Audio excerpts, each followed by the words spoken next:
पिछले संडे को पिछली क्लास में हमने बात की थी, एक जनरल बात की थी, और उस जनरल बात में मैंने आपको एक जो है रूपरेखा बताई थी, उसका एक खाका बताया था कि भाई हिंदी साहित्य के इतिहास पर जब हम बात करते हैं, या कोई भी आदमी ऐसा जो कि इसको कहता है कि हिंदी साहित्य का इतिहास, तो उस इतिहास में क्या क्या क्या बातें आती हैं, इतिहास कहाँ से और कहाँ तक जा रहा है। तो लगभग 1000 वर्षों से भी ज्यादा का जो है वो इतिहास हमने उसमें जो है उसकी चर्चा की। उसमें बताने की कोशिश की कि भाई किस तरह से हिंदी साहित्य के इतिहास को जो है समझा जा सकता है, उसे जाना जा सकता है, उसकी क्या रूपरेखा है, उसके अंतर्गत क्या क्या बातें आती हैं, उसको जो है किस तरह से लोगों ने उसको जो है अपने उससे विचार किया है। बहुत एक सामान्य सी बात कि भाई आखिर इतिहास को अगर हमें पढ़ना है तो हमें क्या क्या उसमें पढ़ना पड़ेगा, ये मैंने बताने का कोशिश की थी। और साथ साथ में मैंने ये भी बताता गया था कि आपको क्या पढ़ना है। फिर भी एक दो बच्चों के मुझे फोन आए, कल परसों भी आया कि सर आप लेट ज्वाइन किया होगा उन्होंने या क्या, जो मैं नहीं जानता क्या प्रॉब्लम रही उनकी। तो वो कहने लगे सर कि हमें क्या करना है, क्या पढ़ना है, ये पढ़ लें वो पढ़ लें, वो बात कर रहे थे। तो मैं बहुत संक्षेप में वो बात एक बार, क्योंकि हो सकता है आप में से बहुत से बच्चे जो है इस बार पहली बार ज्वाइन कर रहे हो, 2 मिनट में वो बात करके फिर मैं आगे बात करता हूँ। तो उन बच्चों के लिए मैं बोल रहा हूँ जो किसी वजह से पिछले उसमें, क्योंकि यहाँ ना एसओएल की क्लासेस में पीछे मुड़ के देखने का समय नहीं होता है। जो हो गया वो हो गया। जैसे इतिहास में जो कुछ घटित हो जाता है ना, फिर उसको रिवाइंड नहीं किया जा सकता, आप उसको दोबारा नहीं देख सकते, जो हो गया वो हो गया। इसी तरह से यहाँ की क्लासेस हैं, इसलिए आपको ज्वाइन करनी चाहिए, ज्यादा से ज्यादा उसको जो है ज्वाइन करके देख, क्योंकि इसमें बहुत फायदा होता है। वही मैं आपको जो है बता रहा हूं, जो आपको वैसे नहीं पता चलेगा। आपके पास लेसन भी मिल जाएगा, ऑनलाइन लेसन भी डला हुआ है, सब कुछ है, लेकिन अगर आपको दे दिया जाए ये लो किताब, करो, अब क्या करोगे। तो वही जो मैं वो पिछली बार भी बोल रहा था कि भाई कबीरदास जी कह रहे हैं कि भाई चलो, सब कह रहे हैं चलो चलो चलो, जाना कहाँ है ये भी तो पता होना चाहिए ना। ये इतिहास, वो इतिहास, ये डॉक्टर नगेंद्र का, रामचंद्र शुक्ल का, यरुषा द्विवेदी का, विश्वनाथ त्रिपाठी का, इनका उनका दुनिया भर के इतिहास है, 100 से ज्यादा इतिहास हैं। सब आपके आगे रख दें और कह दें कि लो पढ़ो, तो सवाल ये आता है बच्चों कि पढ़ना क्या है। किताब तो सामने रखी है, पर उसमें से पढ़ें क्या, ये क्लास में ही पता चलता है। ये अपने तजुर्बे से टीचर बताता है कि आपको ये करना चाहिए। उसी क्रम में मैं बात कर रहा हूं 5 मिनट, क्योंकि सभी को साथ लेकर के चलना अच्छा होता है। जो बच्चे, क्योंकि ऑनलाइन क्लासेस है, वैसे बात करने का मौका मिलेगा नहीं, इसलिए बहुत संक्षेप में मैं अपनी पुरानी बात को रिपीट कर रहा हूं। जो बच्चे आज ज्वाइन कर रहे हैं या किसी वजह से नहीं वो ज्वाइन कर पाए थे, उनके लिए एक बार फिर रिपीट कर रहा हूं, ये ध्यान रखिएगा और थोड़ा वो करके। तो आपको हिंदी साहित्य के इतिहास में सबसे पहले जो करना चाहिए वो करना चाहिए इतिहास लेखन की परंपरा। फिर आपको करना चाहिए कि भाई काल विभाजन, और उसी में आ जाएगा आपका जो है नामकरण, आदिकाल का नामकरण या वीरगाथा काल का नामकरण। उसी में आपको आ जाएगा कि उससे उससे परंपरा, इतिहास लेखन की परंपरा अक्सर आता सर है। जी आपकी है ना वॉल्यूम स्लो हो रही है सर, थोड़ा तेज बोलना। वॉल्यूम कम आ रही है? Yes sir. अच्छा, थोड़ा तेज बोलता। तो इतिहास लेखन की परंपरा, अब ठीक है? हेलो, यस ठीक है अब? नहीं सर अभी भी स्लो आ रही है सर। सर, ठीक आ रही है सर, बहुत ठीक आ रही है, अब ज्यादा तेज आ रही है, पहले ही ठीक थी। यस सर, अभी ठीक है। बेटे आप अपने उसमें देखो कहीं आपने उसकी साउंड कम, तो मेरी आवाज को तो आज तक किसी ने नहीं कहा कि आपकी आवाज नहीं आ रही है। अपने हेडफोन्स में चेक करो, नीचे ऑप्शन आ रहेगा, स्पीकर पे कर लो। हो सकता है मुझे स्पीकर ये प्रॉब्लम है ही नहीं, आवाज की प्रॉब्लम नहीं रहती है, इसलिए चेक करो बेटा जरा उसको और देखो मेरी आवाज में कमी नहीं आएगी लास्ट तक, मेरी ऐसी रहती सर। हाँ, काफी लंबा तजुर्बा है मुझे अपनी आवाज का। तो मैं आपको बता रहा था कि उसमें जो बहुत पहले से जब से इतिहास पे बात करते हैं तो एक बड़ा इंपॉर्टेंट प्रश्न आता है, इतिहास लेखन की परंपरा, जिस पर अभी मैं थोड़ी देर में आपसे बात करूंगा। अक्सर आता है इतिहास लेखन की परंपरा बताओ और उसमें रामचंद्र शुक्ल का स्थान बताओ, ऐसे पूछता है वो, नहीं तो वो सीधा कह देगा इतिहास लेखन की परंपरा बताओ। इसके अलावा जो आपको उसमें जो करना चाहिए वो आदिकाल की प्रवृत्तियां, आपके उसमें दे रखा है सिलेबस में, प्रवृत्तियां भी आ सकती हैं कि वो प्रवृत्तियां, नामकरण और प्रवृत्तियां, आदिकाल का नाम, आदिकाल है क्या है, ये जो बात है ये उस पर, और उसकी प्रवृत्तियां। प्रवृत्ति बहुत छोटी चीज होती है क्योंकि जनरली आप लोग सब करे हुए होते हैं, पर फिर भी थोड़ा बहुत उस पर भी बात करेंगे और आगे बढ़ेंगे उसको, वो विषय उतना वो नहीं है, पर ये परंपरा जो है वो इम्पोर्टेंट है, या काल विभाजन जैसे है वो इम्पोर्टेंट है, जैसे मैंने पिछली बार बताया था वो एक तरह का काल विभाजन ही था। फिर इसके अलावा आता है भक्ति का उद्भव और विकास। भक्ति का उद्भव और विकास कैसे हुआ, जो भक्ति काल में आता है ये है, अपनी अपनी मान्यता है लोगों की, कैसे भक्ति का उदय हुआ और कैसे उसका फिर आगे चल करके विकास हुआ।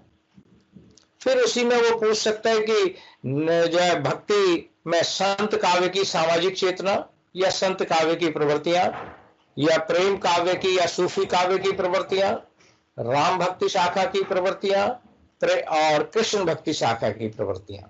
चार में से एक जरूर होगा एग्जाम में, ऐसा हो नहीं सकता कि चार प्रवृत्तियों में से कोई प्रवृत्ति वो ना पूछे, तो चार प्रश्नों में से एक प्रश्न ये जरूर होगा कि उसकी एक बार रिपीट करना, कृष्ण की, राम की और संत काव्य की, सूफी काव्य की, या जिसे प्रेम मार्गी शाखा भी कहते हैं, उसी को ज्ञान मार्गी शाखा भी कहते हैं, ज्ञानाश्रयी शाखा भी कहते हैं, संत काव्य को ज्ञानाश्रयी शाखा भी कहते हैं, ज्ञान मार्गी शाखा भी कहते हैं, इसको सूफी काव्य भी कहते हैं, प्रेम मार्गी शाखा भी कहते हैं और प्रेमाश्रयी शाखा भी कहते हैं।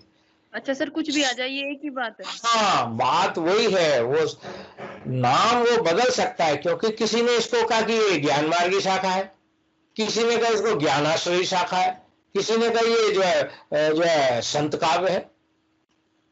तो ये जो बात है, बात एक ही चीज पूछना चाह रहा है, लेकिन नाम क्योंकि अलग अलग दे दिए लोगों ने, तो इसलिए इतिहास में इनके कई नाम है, जवाब सबका एक ही है, आपको वही लिखना है जो वो आपसे प्रश्न करेगा। अगर वो ज्ञान मार्गी कहता है वर्ड यूज करता है, आप ज्ञान मार्गी वर्ड यूज कीजिए, वो कहता है संत काव्य, तो आप संत काव्य जो है यूज कीजिए, वो कहता है ज्ञानाश्रयी शाखा है, तो आप ज्ञानाश्रयी शाखा यूज कीजिए। जो ज्ञान के माध्यम से, संत कवियों में ज्ञान पर बहुत बल था ना, कि भाई अगर ज्ञान होगा, जो मैं अभी आपसे कह रहा था कि किताबें आपको इतनी रख दी जाएं और कह दिया जाए पढ़ लो, तो पढ़ोगे क्या? वही तो मैं बता रहा हूं, जो पिछली बार भी बताया था, लेकिन आप में से कुछ लोग नहीं होंगे, इसलिए मैं थोड़ा उस पर बता रहा हूं कि जब मैं आपके साथ नहीं होऊंगा तो भी तो आपको कुछ करना ही है ना, करते रहना है वीक भर, और जब कोर्स भी खत्म हो जाएगा, ये क्लासेस भी खत्म हो जाएंगी, तो मेरे अलावा भी आपको और क्या करना है जो कि आपकी परीक्षा की दृष्टि से बहुत महत्वपूर्ण है, वही मैं बता रहा हूं। इसके अलावा आपको जो है करना चाहिए, जो ये है, इसके अलावा आपको करना चाहिए कि भाई ये रीतिकाल, रीतिकाल का नामकरण, उसमें थोड़ा सा विवाद है, थोड़ा बहुत ज्यादा तो नहीं है आदिकाल की तरह से, लेकिन रीतिकाल का नामकरण, उसका सीमा निर्धारण, कोई दिक्कत नहीं है उसमें, वैसे सीमा एक ही ज्यादातर लोग मानते हैं, तो उसका नामकरण और उसकी प्रवृत्तियां, रीतिकाल की नामकरण और उसकी प्रवृत्तियां। इसके अलावा इसी में एक और है जो रीतिकाल पर विचार करते हैं, तो रीति मुक्त काव्यधारा, जिन्होंने रीति की बात को नहीं माना, रीति मुक्त का मतलब है जो रीति से मुक्त थे। आप लोगों ने पढ़ा होगा या सुना होगा घनानंद आलम बोधा ठाकुर, ये स्वच्छंद कवि कहलाते हैं। तो इनकी कविता में क्या है जो उनसे अलग है? जब हम रीति के अंतर्गत बात करते हैं कि रीतिबद्ध या रीति काव्य, तो उसमें रीति की प्रवृत्ति होती है, और जब हम यहाँ बात करते हैं कि भाई रीति मुक्त, तो वो रीति से मुक्त है। तो इसी तरह से इसमें जो है, अगर वो पूछना चाहे तो वो और भी पूछ सकता है बहुत सी चीजें। रीति काल में वीर काव्य परंपरा, रीति काल में नीति काव्य परंपरा, ये भी आपसे जो है वो बात कर सकता है टिप्पणी में कि भाई इस पर जो है विचार कीजिए। रीतिकालीन कवियों का आचार्य, कौन कौन से आचार्य हुए, टिप्पणी के रूप में इस तरह से भी पूछ सकता है। पर मूल रूप से आपको इतनी बात जो है जरूर करनी चाहिए। अगर मान लो कराते कराते मुझे लगेगा कि भाई ये और मैं बता दूं, तो मैं बीच में आपको ये जो टाइम टेबल में जो प्रिंट कर रखा है इसके अलावा भी बोलता चला जाऊं। टाइम टेबल में तो एक देना था कि भाई कुछ ना कुछ तो देना ही है, इसके अलावा भी अगर मुझे लगेगा तो फिर मैं उस पर बात करूंगा। इस तरह से आपको ये पढ़ना चाहिए। अब आपको जो है, जो पुस्तक मैंने बताई थी, वो पुस्तक दरअसल में ऐसी है कि आपको नेट के लिए भी और भी कोई एग्जाम के लिए, डॉक्टर नगेंद्र ने पहले हिंदी साहित्य का इतिहास, संपादक डॉक्टर नगेंद्र रहे थे, उसके बाद अभी 4-5-6 साल पहले जो है डॉक्टर हरदयाल ने उसको दोबारा से जो है उसको किया है, उसको छापा था। वो नहीं रहे, श्यामलाल कॉलेज में थे, अब नहीं रहे वो, तो उन्होंने उसको दोबारा से उसको जो है किया है। तो वो आप जी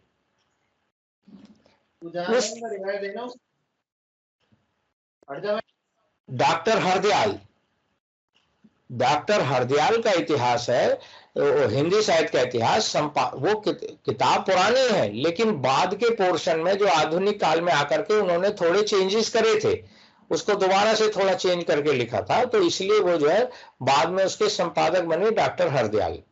तो डॉक्टर हरदयाल का ये इतिहास पढ़ सकते हैं आप। डॉक्टर विश्वनाथ त्रिपाठी का भी इतिहास है, हिंदी साहित्य का इतिहास है। डॉक्टर पूरन चंद्रन ने भी लिखा है, डिपार्टमेंट में प्रोफेसर है, हिंदी साहित्य का इतिहास है। और जो है जो बहुत से लोग, मैं तो ये कह रहा हूँ 100 इतिहास है, एक दो थोड़ी है। अभी पिछली बार आप में से कोई कह रहे थे शिव कुमार शर्मा का इतिहास है, यस आप पढ़ सकते हैं। बात यह आप पढ़िए कहीं से, लेकिन आपके पास लिखने के लिए सामग्री होनी चाहिए, क्योंकि इतिहास को ना बदला नहीं जा सकता। अभी जो मैं कह रहा था कि इतिहास तो वो होता है जो हो गया वो हो गया, अब उसको आप क्या कर सकते हैं? उसको ना मैं बदल सकता ना आप बदल सकते। तो एक तरह से इतिहास जो होता है, जिसे कहा जाता है ना मक्षिका स्थाने मक्षिका न्याय, मक्खी के स्थान पर मक्खी रखना, इतिहास में यही है। बस उसको देखने की दृष्टि अलग हो सकती है। इतिहास में जो हो गया उसे तो मैं भी नहीं बदल सकता, ना आप बदल सकते।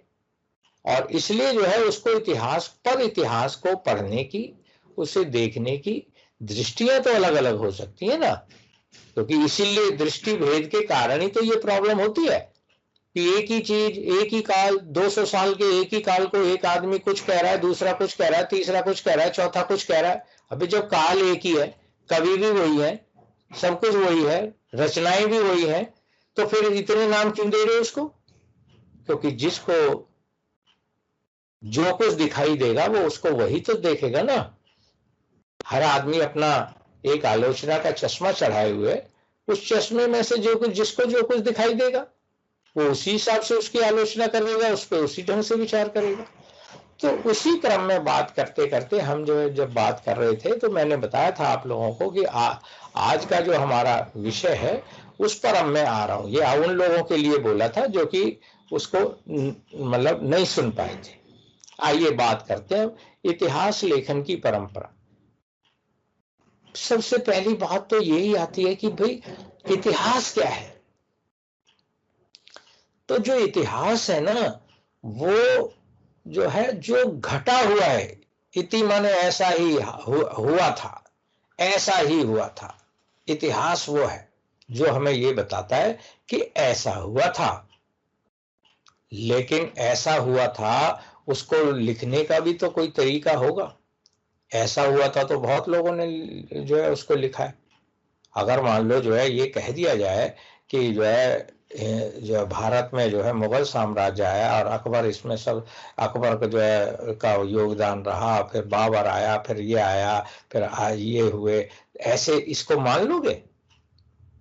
जैसे हम क्लास में आपकी अटेंडेंस लेते हैं तो स्लिप दे देते हैं, फर्स्ट सेमेस्टर जो आप तो पहली बार पढ़ रहे हैं इसलिए नहीं, स्लिप दे देते हैं, उस पर सब लोग रोल नंबर लिख देते हैं अपना, और उसमें कोई क्रम नहीं होता। जिसके पास गई स्लिप उस पर उसने अपना रोल नंबर लिख दिया। जो 400 रोल नंबर है या 250 रोल नंबर है वो सबसे पहले लिख रहा है, और जिसका 2 रोल नंबर है वो सबसे बाद में लिख रहा है, जो जहां बैठा हुआ है। ये तो कोई क्लास नहीं हुई, ये तो कोई इतिहास नहीं हुआ आपकी क्लास का।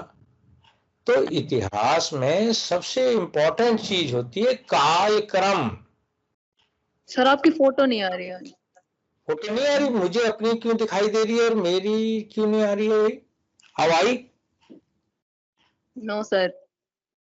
है, मैं तो अपनी इसमें देख रहा हूं, तो वो अब आ गई। आ गई? नहीं आई, नहीं आई, नहीं आई सर, नहीं आई।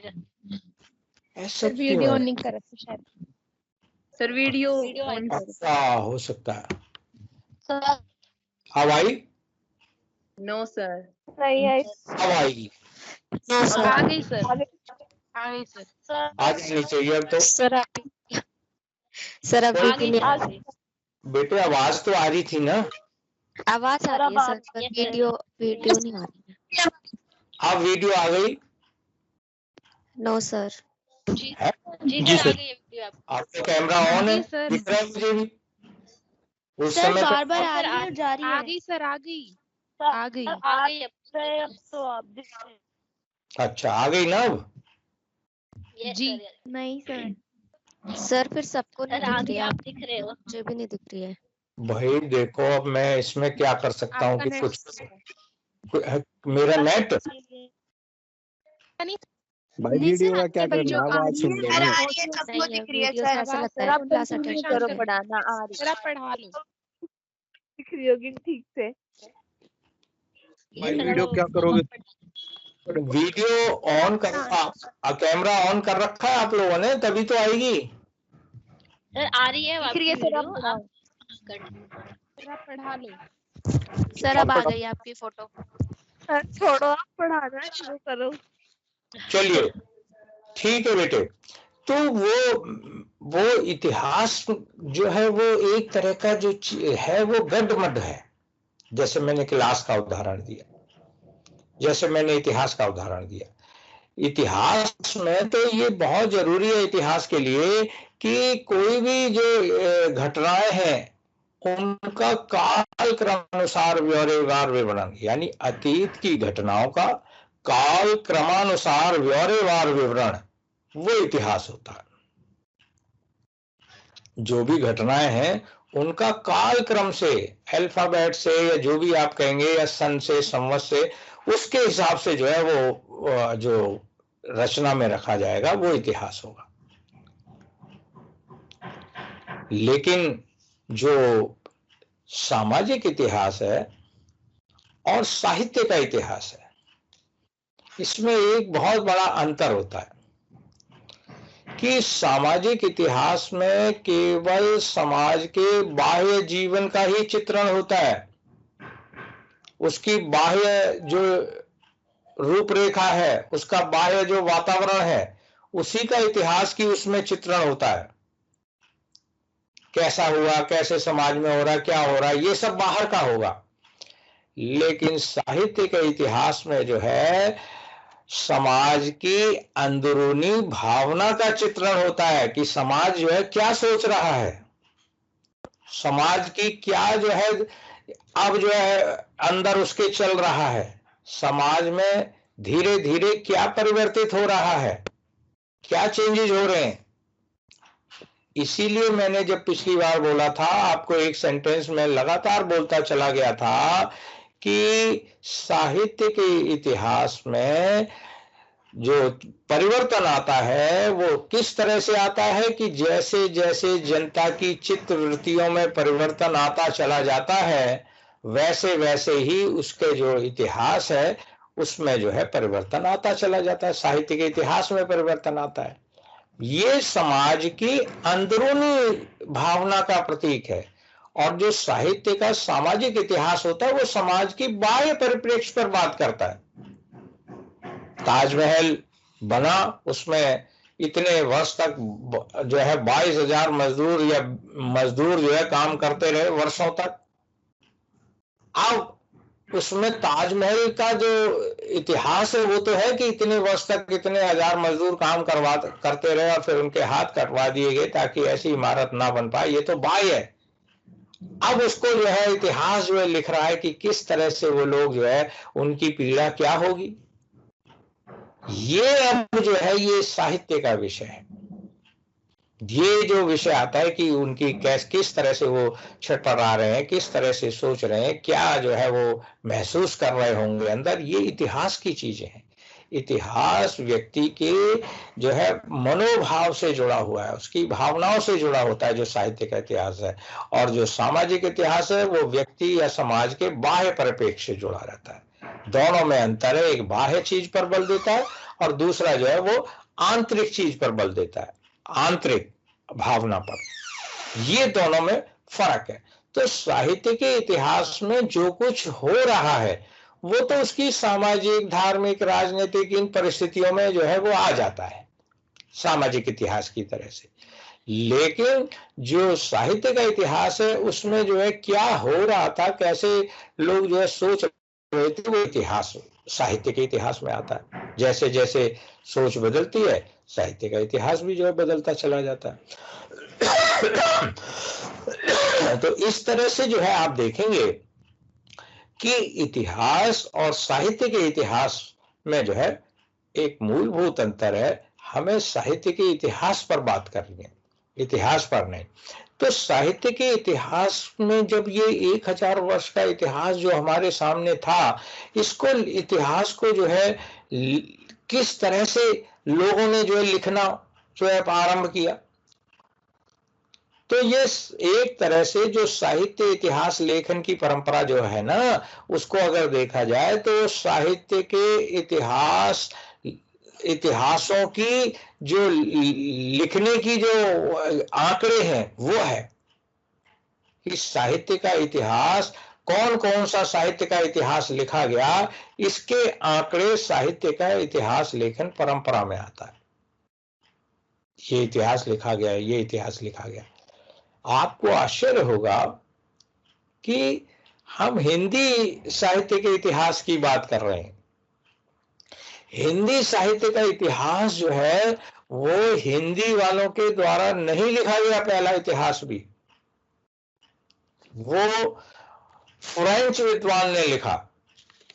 वो भारतीय किसी विद्वान ने हिंदी साहित्य का इतिहास नहीं लिखा। अगर आपसे पूछा जाए कि हिंदी साहित्य का प्रथम इतिहास कौन सा है, तो वो यही है जो फ्रेंच विद्वान ने लिखा, इस्तवार दा ला लिटरेचर हिंदुस्तानी। फ्रेंच में है, फ्रेंच विद्वान ने इसको जो है लिखा है। और ये लगभग 1839 में जो है एक बार लिखा गया और फिर दूसरा भाग उसका 1847 में लिखा गया। ये जो है इतिहास है जो इस्तवार द ला लिटरेचर हिंदुस्तानी, ये फ्रेंच विद्वान थे। गारसा द तासी बहुत प्रसिद्ध माना जाता है क्योंकि ये इतिहास लेखन की परंपरा में पहला ग्रंथ है। इसका जो मूल्य है वो है ही इसलिए। अब उसके सर जी, ये जो आपने अभी बताया गारसा द, उनका पूरा नाम आप ठीक से एक बार फिर से रिपीट कर दीजिए सर। तो बेटे आप लोग बीच में बोलेंगे तो ये क्लास वो नहीं है। आपको जो पूछना है वो लास्ट में मैं आपको जब टाइम दूंगा तब आप पूछना। जी सर। अगर कोई चीज रह जाती है, ये कोई उस तरह की क्लास तो है नहीं कि जो है आमने सामने हम बैठे हुए हैं। यस इसमें सर।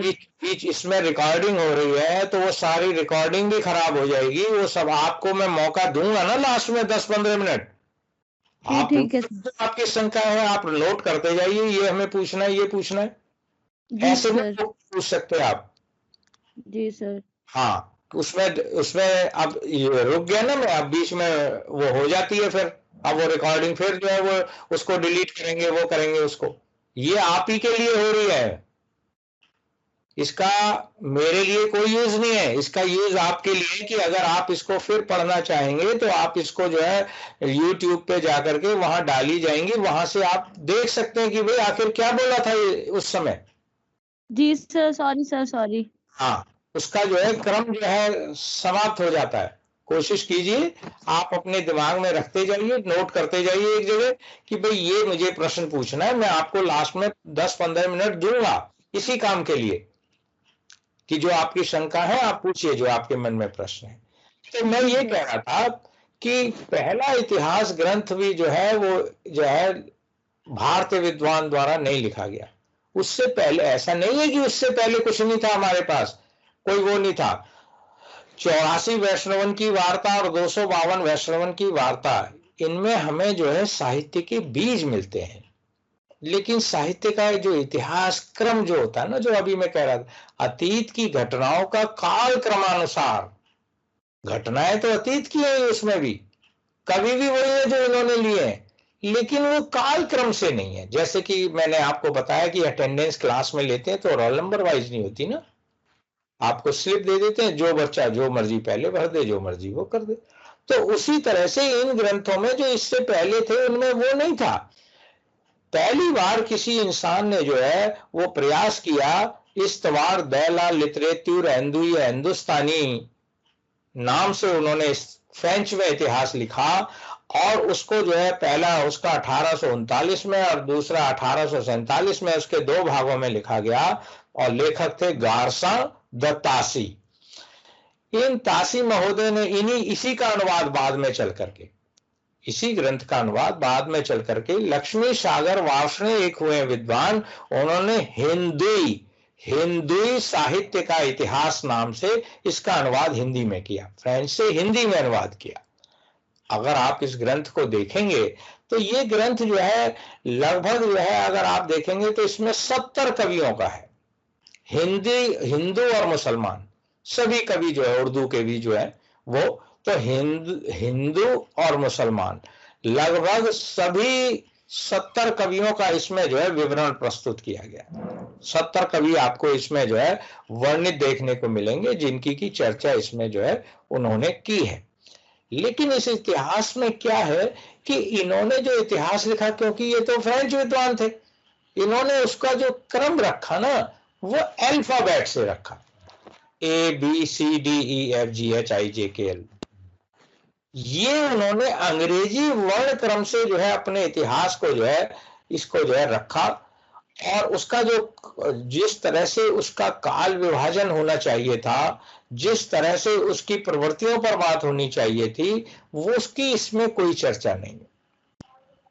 उन्होंने वही किया कि जो पहले कवि है, जो कवि ए से है, ए वाले कवियों को ले लिया। अब उसमें ए वालों में भी उन्होंने ये ध्यान नहीं रखा कि भाई इसका जन्म पहले हुआ या बाद में हुआ, इसका रचना काल कब का है या इसका कब का है। जन्म से कवि का मान लो रखते हैं, हम जन्म से लेते हैं, तो उन्होंने इस बात का ध्यान नहीं रखा। ए पे जो मिलते चले गए, पहले ये फिर ये फिर ये फिर ये, ऐसे उसकी एक लिस्ट सी तैयार कर दी। अब ये जो तरीका है, ये जो है इतिहास की जो मान्यताएं हैं, जो इतिहास की जो विशेषताएं हैं, उस पर ये खरा नहीं उतरता है। क्योंकि इतिहास तो घटनाओं का काल क्रम अनुसार विवरण, यानी कवि हैं या उनकी रचनाएं हैं, उनका क्रम से पैदा होना चाहिए। जो पहले पैदा हुआ है उसका पहले वर्णन आना चाहिए, जो बाद में जन्म लिया है जिसने, उसका बाद में आना चाहिए। पर इन्होंने ये तो किया ही नहीं। इन्होंने तो ये किया कि जो ए फॉर एप्पल से जो है उनको लेते चले गए, फिर बी वाले, अब हो सकता है जो है जेड वाला सबसे पहले पैदा हुआ हो, वो जो है उसका जन्म काल जो है सबसे पहले हो, लेकिन उसको उन्होंने अल्फाबेट से बाद में रखा। तो इतिहास में ऐसा नहीं होता है। अगर इतिहास में आप बहादुर शाह जफर से जो है बात करें और फिर जो है आप जो है बाबर पे आएंगे घूमते हुए, तो ये बात तो नहीं बनेगी ना, ये तो इतिहास नहीं होगा, ये तो एक आंकड़े इकट्ठे हो गए। तो आंकड़े नहीं चाहिए। इतिहास की पहली कंडीशन है कालक्रम का ब्यौरेवार, का मतलब है एक एक करके, कालक्रम को एक एक करके प्रस्तुत करना, ये इसमें जो है नहीं है।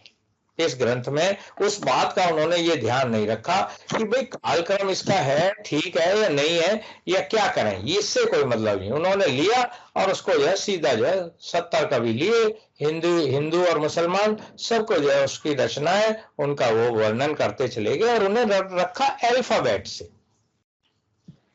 अंग्रेजी वर्णक्रम से। इस इतिहास में कुछ ना कुछ तो वो होती है ना, प्रवृत्ति होती है, कुछ विभाजन होता है, वो इन्होंने जो है उसका नहीं किया। इसलिए ये एक तरह से कवि वृत्त संग्रह माना गया कि कवियों से संबंधित जो है एक तरह का ये संग्रह ग्रंथ है। जैसे संकलन कर देते हैं ना, इकट्ठा कर देते हैं कि बहुत सी चीजों को इकट्ठा करके एक जगह रख देते हैं, ये एक तरह से कवियों का कवि वृत्त जो है संग्रह है। पर फिर भी भाई देखिए, आपके हिंदी वालों से, हिंदी विद्वानों से इतिहास नहीं लिखा गया। पहले एक बाहर के आदमी ने, एक दूसरी भाषा के आदमी ने हमारे इतिहास लेखन की परंपरा की नींव तो रखी। ये तो नहीं है ना कि भाई वो इतिहास जो है वही नहीं हुआ। कभी कभी कोई आदमी, एक आदमी मसाल दिखा देता है तो फिर लोग उसके पीछे आने लग जाते हैं। आपको आश्चर्य होगा, उससे पहले किसी इतिहास की चर्चा नहीं है। उसके बाद ही जो है ये सब लोग जो है, जो आज बाद के जो परंपरा में बात करेंगे तो उसके बाद ही सब जुड़ते चलेंगे, क्योंकि पहले हो सकता है ध्यान ही नहीं आओ किसी का। इनके लिखने के बाद लोगों का ध्यान जो है इस तरफ गया कि भाई ये भी होना चाहिए। तो इस क्रम में लोग ये मानते हैं कि भाई कुछ भी हो, वो नलिन विलोचन शर्मा आलोचक हैं, इतिहासकार हैं, वो भी नलिन विलोचन शर्मा हो, चाहे वो गणपति चंद्र गुप्त हो, चाहे वो हरिश्चंद्र वर्मा हो, ये सब के सब इतिहासकार हैं। ये सब ये मानते हैं कि कुछ भी हो, लेकिन हिंदी का प्रथम इतिहास, इसे मानने का गौरव इसको प्राप्त है। लोग ये तो मानते ही हैं कि चाहे इसमें कमियां हैं, लाख बुराइयां हैं, लेकिन फिर भी हिंदी का पहला इतिहास तो यही है। ये जो आलोचक लोग हैं ये भी इस बात को जो है स्वीकार करते हैं कि भाई इसमें जो है कुछ भी सही पहला प्रयास है, और हमेशा प्रथम प्रयास की जो है हमेशा जो है उसको याद रखा जाता है, उसकी लोग सराहना करते हैं। ये इस ग्रंथ के अंतर्गत बंद कीजिए, जिसका माइक ऑन है पीछे से आवाज आ रही है बंद कर दीजिए, नहीं तो निकल जाइए, लीव कर दीजिए, लगातार आवाज आ रही है। पिछली बार भी मैंने बोला था आपको नहीं अटेंड करनी, कोई जरूरी नहीं है ये, लेकिन आप माइक की न्यूज को ऑन करेंगे, पीछे से घर की आवाजें आती रहेंगी तो बात नहीं बनेगी ना। आप लीव कर जाइए, या कोई अटेंडेंस थोड़ी हो रही है आपकी।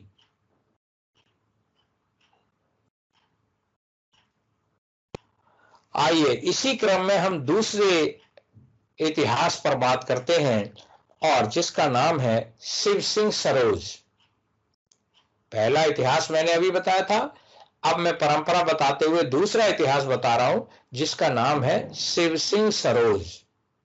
और इसके लेखक थे शिव सिंह सेंगर। शिव सिंह सरोज के राइटर थे शिव सिंह सेंगर, और लगभग 1883 में, क्योंकि इतिहास में ना बहुत इतना एक्यूरेट होता नहीं है, तिथियों का बहुत ज्यादा वो नहीं होता, तो संभवतः उसका जो लेखन काल है वो 1883 ईस्वी जो है वो बताया गया है। ये शिव सिंह सेंगर खुद ही राजा थे।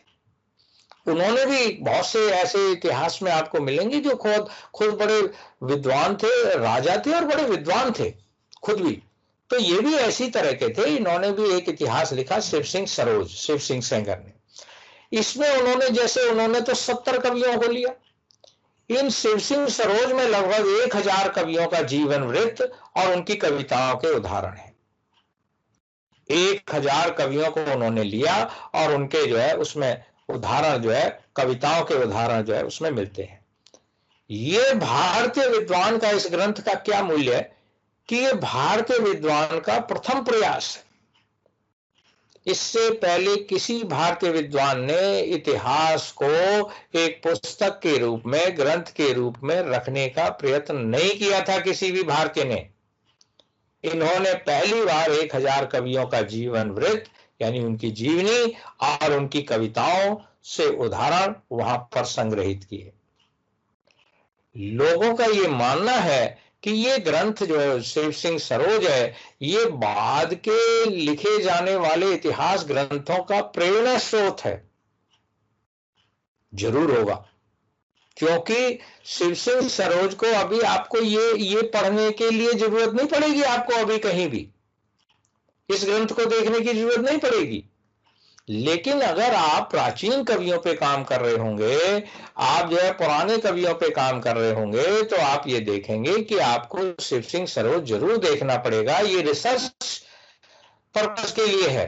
इसको लोग पढ़ते हैं, पढ़ा है मैंने, वहां से आंकड़े लेते हैं कि भाई शिव सिंह सरोज में भी इसकी चर्चा की जाती है। तो इसलिए इस ग्रंथ को पर ये परवर्ती ग्रंथों का जो है एक तरह से आधार स्रोत रहा है। ये जो ग्रंथ है, उनको इतिहास लिखने में इससे जो है प्रेरणा मिलती है। इवन यहां तक कि जो अगले इतिहासकार जिनकी चर्चा करेंगे, ग्रियर्सन ने स्वयं माना है कि मैंने बहुत बड़ी सहायता जो है वो शिव सिंह सरोज से ली है, सामग्री की, कवियों की, उनकी कविताओं की बहुत सहायता मैंने शिव सिंह सरोज से इतिहास लिखते समय मैंने वहां से जो है सहायता जो है ग्रहण की है। तिथि के विषय में विवाद है, इसलिए विश्वसनीयता संदिग्ध है। लोग इसके विषय में कहते हैं कि भाई इसकी जो तिथियां हैं, जो डेट्स हैं रचनाकारों की, उनकी रचनाओं की जो डेट है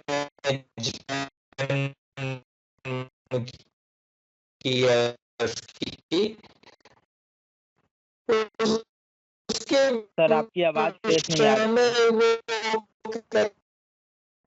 कि वो नहीं है। रोने की आवाज आ रही है और मेरी आवाज आ रही है सर? बीच नहीं आ में रही हो गई सर आपकी वॉइस ब्रेक हो रही है। बीच में ब्रेक हो गई थी सर, बीच में ब्रेक हो गई थी बहुत ज्यादा आवाज। अच्छा, बीच में आई नहीं रही थी? अभी नहीं आ रही, 10 सेकंड पहले। हाँ सर अभी ब्रेक हो रही है बीच में, आपकी वॉइस क्लियर नहीं है। अच्छा बेटे, इसमें नेट में ही तो कोई दिक्कत नहीं आ रही, मुझे लगता है अभी ठीक है सर। बीच में आवाज ये हाँ सर अभी तो ब्लिंक क्लियर कर। Sir. I think network issue की वजह से हो रहा है, अब भी ब्रेक हो रही है। अब भी ब्रेक हो रही है?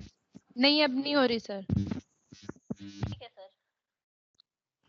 तो मैं ये कह रहा था कि दूसरा इतिहास ग्रंथ जो है वो है शिव सिंह सरोज और जिसके लेखक हैं शिव सिंह सेंगर। तो शिव सिंह सेंगर ने 1883 में जो है इस ग्रंथ की जो है रचना की। ये किसी भी भारतीय विद्वान का जो है पहला प्रयास माना जाता है कि ये भारतीय विद्वान का पहला प्रयास है। इसमें 1000 कवियों का जो है लगभग उन्होंने वर्णन किया है। ये ग्रंथ जो है परवर्ती जो बाद के साहित्य इतिहास लेखक हैं उनके लिए ये ग्रंथ जो है वो प्रेरणा स्रोत रहा है। आगे जो ग्रियर्सन जिनका ग्रंथ है वो भी ये बात मानते हैं कि इस ग्रंथ की जो सहायता से ही जो है मैंने जो है अपने ग्रंथ की रचना की है, वो स्वीकार करते हैं इस बात को कि मैंने बहुत सी चीजें वहां से ली है। लेकिन इस ग्रंथ की जो खास बात है वो है क्योंकि ये भारतीय विद्वान थे। जैसे पहले आपने सुना कि जो गार्साद तासी थे उन्होंने अपने ग्रंथ को अंग्रेजी वर्ण क्रम से रखा, उसी तरह से शिव सिंह सेंगर ने अपने ग्रंथ को जो है हिंदी वर्ण क्रम से रखा, का खा गा ए आ ई, इस वर्ण क्रम से उन्होंने जो है अपने ग्रंथ में रचनाकारों और उनकी रचनाओं को रखा है। पर इनकी तिथियों के विषय में विवाद है कि इन्होंने जो रचनाकार या उनकी जो कविताएं हैं या उनके जो ग्रंथ हैं उनका जो समय है उसके विषय में लोगों में जो है विवाद है। इसलिए ये ग्रंथ जो है इसको भी लोग जो है कहते हैं कि वैसे ठीक है, सामग्री संकलन बहुत बड़ा 1000 कवियों का सामग्री संकलन जो है वो हो गया है। इसमें बहुत सी कविताओं के उदाहरण मिल गए हैं, बहुत से कवियों के जीवन परिचय की प्राप्ति हो गई है। लेकिन उसके अलावा जो है इसका मूल्य जो है वो ऐतिहासिक दृष्टि से आंका जाना चाहिए, क्योंकि किसी भी भारतीय विद्वान का ये प्रथम प्रयास है। पहली बार किसी भारतीय विद्वान ने इस पर जो है विचार किया है, इसलिए इस ग्रंथ का मूल्य जो है वो लगातार जो है वो बना हुआ है। इसका प्रयोग जो होता है, मैं बोल रहा था आप लोग ने, ये ग्रंथ जो है ये लगभग जब आप रिसर्च करेंगे उस समय ये ग्रंथ जो है काम आते हैं। यहाँ तो सिर्फ परंपरा की बात है, पर अगर इसमें जो सामग्री का प्रयोग किया जाता है वो रिसर्च पर के समय जो है किया जाता है। इन ग्रंथों को देखा जाता है क्या इन प्राचीन ग्रंथों में भी इनकी चर्चा है, अगर है तो आप उल्लेख करते हैं कि हाँ इन्होंने भी इसकी चर्चा की है, और वो प्रामाणिक आधार बनता है किसी भी रचनाकार पर, किसी रचना पर बात करने के लिए वो एक प्रामाणिक आधार बनता है कि भाई ग्रेयर्सन ने भी इसकी चर्चा की, शिव सिंह सेंगर ने भी इसकी चर्चा की है, तो ये एक प्रामाणिक जो है रचना या प्रामाणिक कवि है। तीसरा ग्रंथ जो है इसी क्रम में जो है आता है इतिहास लेखन की परंपरा में, the modern vernacular literature of Hindustan, ये ग्रंथ का नाम है। ये अंग्रेजी विद्वान थे और इन्होंने इसके जो लेखक हैं वो हैं George Grierson. The modern vernacular literature of Hindustan, Grierson, और लगभग जो है 1889 ईस्वी में ग्रियर्सन ने अपने इस ग्रंथ की रचना की। इन्होंने इस ग्रंथ को एशियाटिक सोसाइटी ऑफ बंगाल नामक पत्रिका के विशेषांक के रूप में जो है इसको जो है उन्होंने लिखा है। इस ग्रंथ को एक पत्रिका थी एशियाटिक सोसाइटी ऑफ बंगाल, उसके विशेषांक के रूप में जो है इसको रखा। इस ग्रंथ में उन्होंने तासी से, सेंगर से, कर्नल टाड से और भक्तमाल से, गोसाई चरित्र से और कालिदास हजारा से, ये पुराने ग्रंथ हैं। इतिहास ग्रंथों के साथ साथ इन ग्रंथों से इन्होंने जो है वो सामग्री अपने ग्रंथ में जो है ली है। लेकिन इनकी जो खास बात है जो ऊपर के दोनों कवियों में नहीं है या दोनों इतिहास ग्रंथों में, ये खास बात जो है देखने को नहीं मिलती है। इनकी जो खास बात है वो है कि इतिहास लेखन के लिए जिस इतिहास दृष्टि की आवश्यकता होती है वो इतिहास दृष्टि पहली बार जो है इसमें जो है देखने को मिली।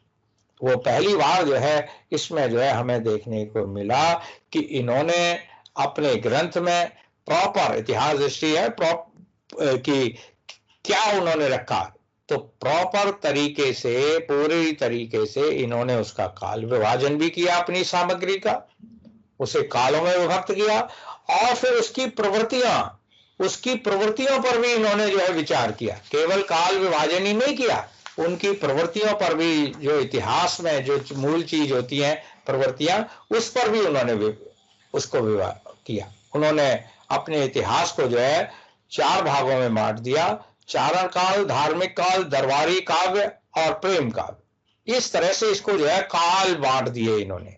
इससे पहले काल नहीं बटे थे, इन्होंने काल विभाजन किया। इसीलिए कह रहा हूं ना कि जिस के लिए जिस इतिहास दृष्टि की आवश्यकता होती है उसका इन्होंने पालन किया। इसमें लगभग उन्होंने जो है 952 कवियों को 952 कवियों को का जीवन वृत्त और उनकी कविताओं का उदाहरण लिया। संस्कृत, प्राकृत, उर्दू के कवियों की रचनाओं को इन्होंने अलग से रखा। ये इनका महत्वपूर्ण योगदान है कि एक तो प्रवृत्तियों पर बात की और दूसरा काल विभाजन पर बात की, और उसको जो है उसमें 952 कवियों को जो है इन्होंने उसमें रखा, और उनका जो है जो इतिवृत्त है, उनकी रचनाओं का जो है, उनका जीवन व्रत जो है उसको प्रस्तुत किया। इसके अलावा संस्कृत, उर्दू और प्राकृत के कवियों को भी इन्होंने अलग से उसमें जो है रखा है। गणपति चंद्र गुप्त, किशोरी लाल गुप्त और मिश्र बंधु जैसे लोग इनके ग्रंथ की सराहना करते हैं। ये हिंदी साहित्य के इतिहास में ये ग्रंथ जो है एक तरह से जो है प्रेरणा देने वाला है। इतिहास, आगे के इतिहास ग्रंथों के लिए ये ग्रंथ जो है प्रेरणा देने वाला है, प्रेरणा सूचक जो है वो सिद्ध होता है, क्योंकि इतिहास लेखन के लिए जिस नींव की आवश्यकता होती है वो इन्होंने डाल दी, और बाद के लेखन में इसीलिए वो जो ऊपर के रचनाकारों में जो दृष्टि नहीं मिलती वो बाद के लोगों में मिलती है, और इसीलिए लोग कहते हैं कि बाद के रचनाकारों ने उसमें जो है उससे जो है प्रभाव ग्रहण किया। स्वयं मिश्र बंधु विनोद में जो है मिश्र बंधुओं ने इसी दृष्टि का जो है वो परिचय दिया। चौथा एक और ग्रंथ जो आता है वो आता है मिश्र बंधु विनोद, इसी परंपरा में मिश्र बंधु विनोद ग्रंथ का नाम है ये। उसके लेखक थे मिश्र बंधु, नाम थे ये मिश्र बंधु थे, और 1913 ईस्वी में इस ग्रंथ की उन्होंने रचना की। 3 भाई थे ये, श्याम बिहारी, सुखदेव बिहारी और गणेश बिहारी। ये तीनों भाइयों ने जो है इस ग्रंथ को जो है रखा है, इस ग्रंथ की रचना की। पहले इसको 4 भागों में इस इतिहास को लिखा, और इसको और अब जो है ये 2 भागों में ये ग्रंथ जो है वो उपस्थित है। लगभग 5000 कवियों का, अब तक हम 1000 और इतने की बात कर रहे थे, मिश्र बंधु विनोद में लगभग 5000 कवियों का विवरण हमें मिलता है। इस ग्रंथ के विषय में विद्वान लोग कहते हैं कि ये ग्रंथ ना पहले इन्होंने 1910 में, ये तो 1913 में इसकी हुई, तो 1910 में इन्होंने नवरत्न नाम से एक जो है ग्रंथ लिखा था, जिसमें 9 कवियों की उन्होंने उसमें जो है चर्चा की थी। वो सूर, तुलसी देव, बिहारी, भूषण, मतिराम, केशव, कबीर और चंद, यानी चंद वरदाई, इन 9 कवियों का इन्होंने जो है उसमें जो है वर्णन किया था। इन्होंने, जैसे कि ऊपर अभी मैंने कहा था कि इन्होंने अपने ग्रंथ को काल क्रमानुसार जो है रखा, उसको जो है इतिहास लेखन की परंपरा को देखते हुए उन्होंने अपने इस ग्रंथ को काल क्रम के अनुसार रखा। लगभग उसके जो है 8 खंड उन्होंने किए, 8 खंड बनाए उन्होंने काल क्रम के अनुसार जो है उसको विभाजित करने के बाद। वो इसको कहते हैं कि भाई ये आदिकाल या प्रारंभिक काल है, फिर उसको वो कहते हैं कि ये मध्य काल है, फिर ये कहते हैं कि ये जो है रीतिकाल है, और फिर उसको अलग अलग डिवाइड, वहां पर विस्तार से वहां विचार करेंगे अभी काल विभाजन पर जब बात करेंगे। तो इन्होंने उसके लगभग 8 कालखंड जो है बना करके जो है वो किया। बहुत से अज्ञात कवि भी इन्होंने जो इससे पहले, क्योंकि अब तक 1000 की चर्चा थी, इन्होंने 5000 कवियों को रखा। तो अब तक जिन कवियों का नाम भी नहीं था, कुछ अज्ञात कवियों को भी ये प्रकाश में लाया और उनके साहित्य को भी ये हमारे सामने लेखा है। इतिहास लेखन की परंपरा को आगे बढ़ाने में इनका बड़ा भारी योगदान है। जैसा कि हम जानते हैं कि इतिहास लेखन के लिए जिस सोच की, जिस तरह की उम्मीद रचनाकार रखता है, वैसी ये पूरी नहीं कर पाए। इस इतिहास की भूमिका में उन्होंने लिखा है कि मैं फिर भी जैसा चाहता था ना, जैसा लिखना चाहता था, वैसा मैं इस इतिहास ग्रंथ को बना नहीं पाया। उसमें जो है उनको कमियां जो है वो लगी कि इसमें जो है कुछ कमियां जो है वो रह गई हैं। फिर भी राम सजन पांडे और ये जो है सुमन राजे जैसे आलोचक कहते हैं कि भाई ये इनके इतिहास में बहुत सी कमियां हैं, पर इन्होंने फिर भी इतिहास लेखन की परंपरा में एक नया आयाम जोड़ा है, बहुत से नए कवियों को वो सामने लाए हैं, और सबसे बड़ा योगदान है जो उनका काल विभाजन है, वो उन्होंने कालक्रम के आधार पर उसका जो है काल विभाजन करके प्रस्तुत किया है। कमियां तो रह ही जाती हैं, पर फिर भी उनका ये प्रयास जो है बहुत स्तुत्य माना जाता है कि इतना बड़ा काम, इतने ज्यादा कवियों को लेकर के इतना बड़ा काम, इतनी बड़ी सामग्री को संयोजित करके उन्होंने इतिहास ग्रंथ के रूप में हमारे सामने रखा। ये प्रयास उनका बहुत, मतलब कह सकते हैं कि ये प्रयास बहुत उनका प्रभावशाली प्रयास है।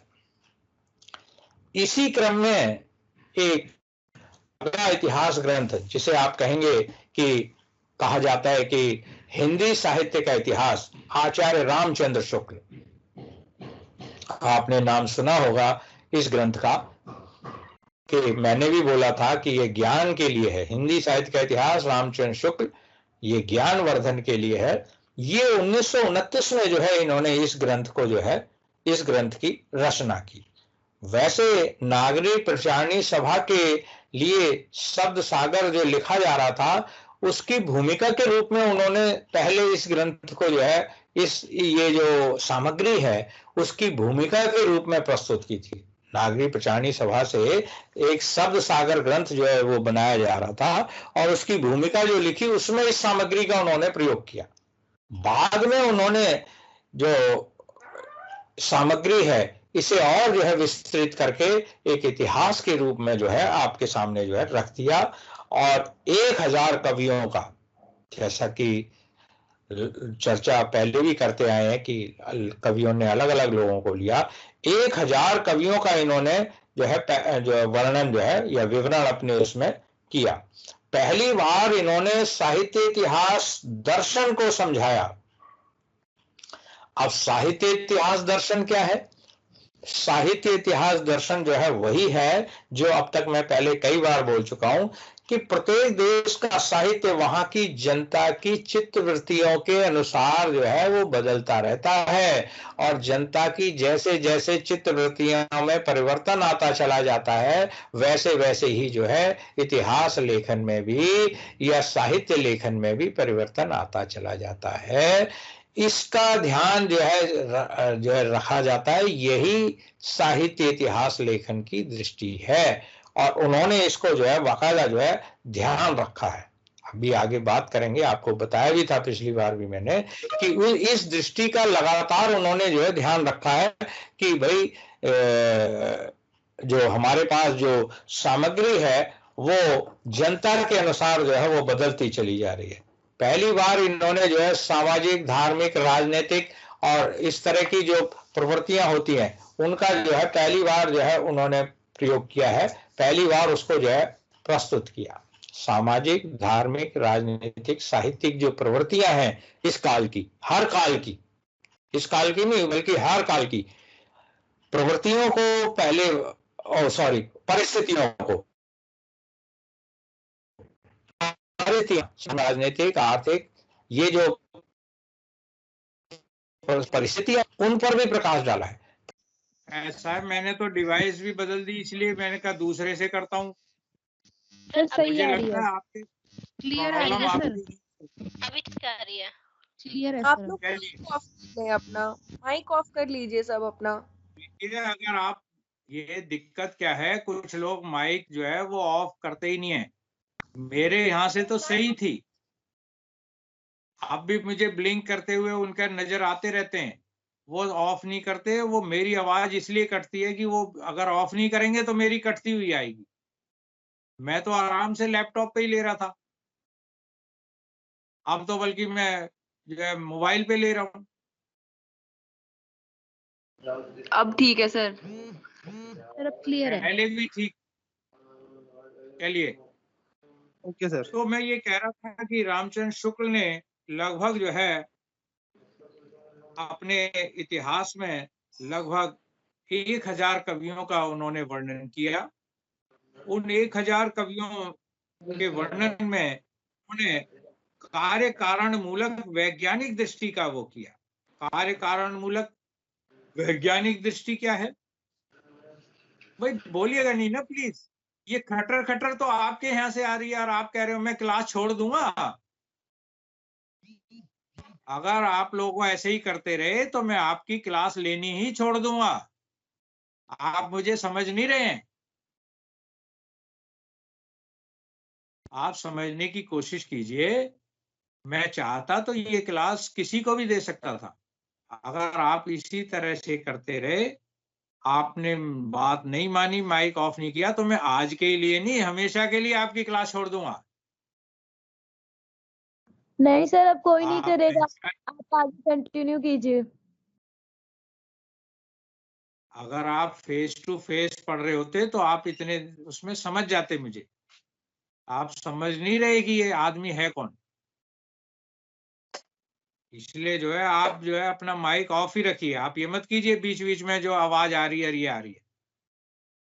चलिए, 1929 में जो शुक्ल जी ने अपना इतिहास लिखा, उसमें लगभग 1000 कवियों को जो है उन्होंने वर्णित किया और उसको कार्य कारण मूलक वैज्ञानिक दृष्टि दी, जिसे लोगों ने कहा है कि ये कार्य कारण मूलक है। कार्य कारण मूलक है कि कोई भी कार्य जो होता है उसके बीच पीछे कोई कारण होता है ना। ये इतिहास बदला, क्यों बदला, उसके पीछे उन्होंने जो है उस दृष्टि को बताया कि इसलिए बदला। ये परिवर्तन आया, क्यों आया, इसलिए आया ये परिवर्तन आया। अब अगर आप देखेंगे तो उन्होंने 900 वर्षों को 900 वर्षों का इतिहास उन्होंने अपने उसमें लिया और उसको लगभग जो है 4 भागों में बांटा। अभी आगे भी बात करेंगे हम उस पर। वीरगाथा काल, भक्ति काल, रीति काल, गद्य काल और या आधुनिक काल, जो हमने कल पिछले तो संडे को भी बात की थी। अब जो है ये जो समय है 1050 से 1375 तक इन्होंने वीरगाथा काल, 1375 से 1700 तक जो है भक्ति काल, 1700 से 1900 तक जो है रीति काल और 1900 से अब तक जो है आधुनिक काल। ये इन्होंने इसको जो है दिया। लेकिन इनकी मूल बात क्या थी? मूल बात थी प्रवृत्तियों पर बल और काल विभाजन। दोनों ही चीजें ऐसी थी कि जो कि पहले, इससे पहले जो है मतलब आई तो सही, लेकिन जिस रूप में, जिस वैज्ञानिक रूप में आनी चाहिए थी उस रूप में नहीं थी। और शुक्ल जी ने पहली बार वहां से आधार जरूर लिया होगा, वहां से उनसे जो है प्रेरणा जरूर ली उन ग्रंथों से, लेकिन उसको पहली बार जो है बड़े वैज्ञानिक ढंग से, बड़े संगत ढंग से जो है सामने प्रस्तुत की। इसके अलावा एक बात और की कि उन्होंने साहित्यिक समीक्षा की कवियों की। जो कवि हैं उनकी जो है साहित्यिक समीक्षा भी प्रस्तुत की है। अगर आप इतिहास उनका खोल के देखेंगे तो जो कवि हैं उनकी जो वो बात करते हैं ना, उसमें उनका साहित्यिक दृष्टि से, उनकी जो कविता है उस पर जो है साहित्यिक दृष्टि से भी वो विचार करते हैं। जैसे उनका है कि भाई सूरदास ने बाल हृदय का कोना कोना झांका है। अगर सूरदास पे आप पढ़ेंगे तो वहां पर आपको जो है ये मिलेगा कि सूरदास ने बाल हृदय का कोना कोना झांका। ये एक उनकी अपनी युवा है कि उन्होंने जो है, जो उनका सूरदास का जो वात्सल्य वर्णन है या बचपन का जो है, उसको कहा है कि ऐसा लगता है कि जैसे सूरदास ने बाल हृदय का कोना कोना झांक दिया। छोटी छोटी बातों को इतनी बारीकी से उसको प्रस्तुत किया। ये उसकी साहित्यिक आलोचना है, ये उसके साहित्य पर विचार है। तो हर कवि और उन कवियों की साहित्यिक समीक्षा भी साथ साथ में जो है उन्होंने अपनी रचनाओं में दी है, जो कि पहले उपलब्ध नहीं होती उस तरह। और कवित्व पर भी सुख रीति काल के कवि और उनका आचार्य नहीं मानते ये उनको तरह का जो है विद्वान जो विचार, इस तरह से आप देखेंगे कि शुक्ल जी का इतिहास को विद्वान लोग हैं वो ये मानते हैं कि शुक्ल जी का इतिहास जो है इतिहास लेखन की परंपरा में मील का पत्थर है। अपने से पूर्व इतिहासकारों को अगर देखें तो जो चीज वहां तक नहीं मिलती और बाद के इतिहासकार जो है वो ऐसा लगता है कि जैसे शुक्ल जी के इतिहास को आधार बना करके उनके इतिहास को देख करके आगे उन्होंने इतिहास लेखन को रखा है और उसी तरह से उनको वैज्ञानिकता देने की कोशिश की है जैसे कि शुक्ल जी ने की है। बाद के इतिहासों पर शुक्ल जी का प्रभाव जो है वो स्पष्ट लक्षित होता है। इसी क्रम में एक और इतिहास, छठा इतिहास आता है हिंदी साहित्य का आलोचनात्मक इतिहास। राम कुमार वर्मा और 1938 में जो है इन्होंने अपना ये इतिहास जो है लिखा है। 1938 में इन्होंने अपना इतिहास लिखा राम कुमार वर्मा ने। इसमें इस इतिहास ग्रंथ को अगर आप देखेंगे तो इस इतिहास ग्रंथ में उन्होंने जो है लगभग 2 काल, ज्यादा नहीं लिए इन्होंने, जैसे शुक्ल जी ने आदि काल, भक्ति काल, रीति काल, आधुनिक काल तक जो अपना दायरा फैलाया है, इन्होंने केवल 2 ही काल जो है रखे। एक आदि काल या वीरगाथा काल जिसे आपने कहा और दूसरा जो है उसको भक्ति काल जो है नाम दिया। अब भक्ति काल जो नाम दिया है इन्होंने अपने ग्रंथ में जो है जब आप देखेंगे तो अगर उसका काल विभाजन देखेंगे तो लगभग 7 कालों में अपने उसको विभक्त किया और इतिहास ग्रंथ को 700 से 1750 तक का इन्होंने अपने इतिहास ग्रंथ में वर्णन किया है। ये हिंदी का आरंभ जो है मानते हैं कि अपभ्रंश से मानते हैं और 693 ईस्वी से जहां स्वयंभू कवि था वहां से हिंदी का आरंभ जो है ये स्वीकार करते हैं कि भाई 693 में जो स्वयंभू कवि था वहां से हिंदी का जो है आरंभ हुआ है। और जैन और सिद्धों की वाणी को भी इन्होंने अपने इतिहास में वो दिया है क्योंकि अपभ्रंश को भी मानते हैं कि वहां से जो है मानते हैं कि आरंभ हुआ। हिंदी का आरंभ अपभ्रंश से मानते हैं और जैन और सिद्ध साहित्य जो है उसको भी इसी परंपरा में मानते हैं और इसीलिए ये जो है जो स्वयंभू हैं उनको हिंदी का पहला कवि मानते हैं। इनका अगर आप देखेंगे तो इन्होंने जो है अपनी दृष्टि से जो है नामकरण भी किया है, आगे बात करेंगे जब वहां चर्चा करेंगे। अपनी दृष्टि से इन्होंने इतिहास को जो है नए नाम देने की कोशिश की। उनका प्रयत्न पर मूल बात है ये ध्यान रखिएगा कि जो इतिहास ग्रंथों की परंपरा में जो राम कुमार वर्मा हैं उन्होंने केवल 2 ही कालों का वर्णन किया है। ये पूछा जाता रहता है कि राम कुमार वर्मा ने अपने इतिहास ग्रंथों में कौन कौन से काल विभाजन किए, तो जनरली लोग क्या कहेंगे आदि काल, भक्ति काल, रीति काल, आधुनिक काल। पर इन्होंने किया ही नहीं, इन्होंने केवल 2 काल लिए हैं।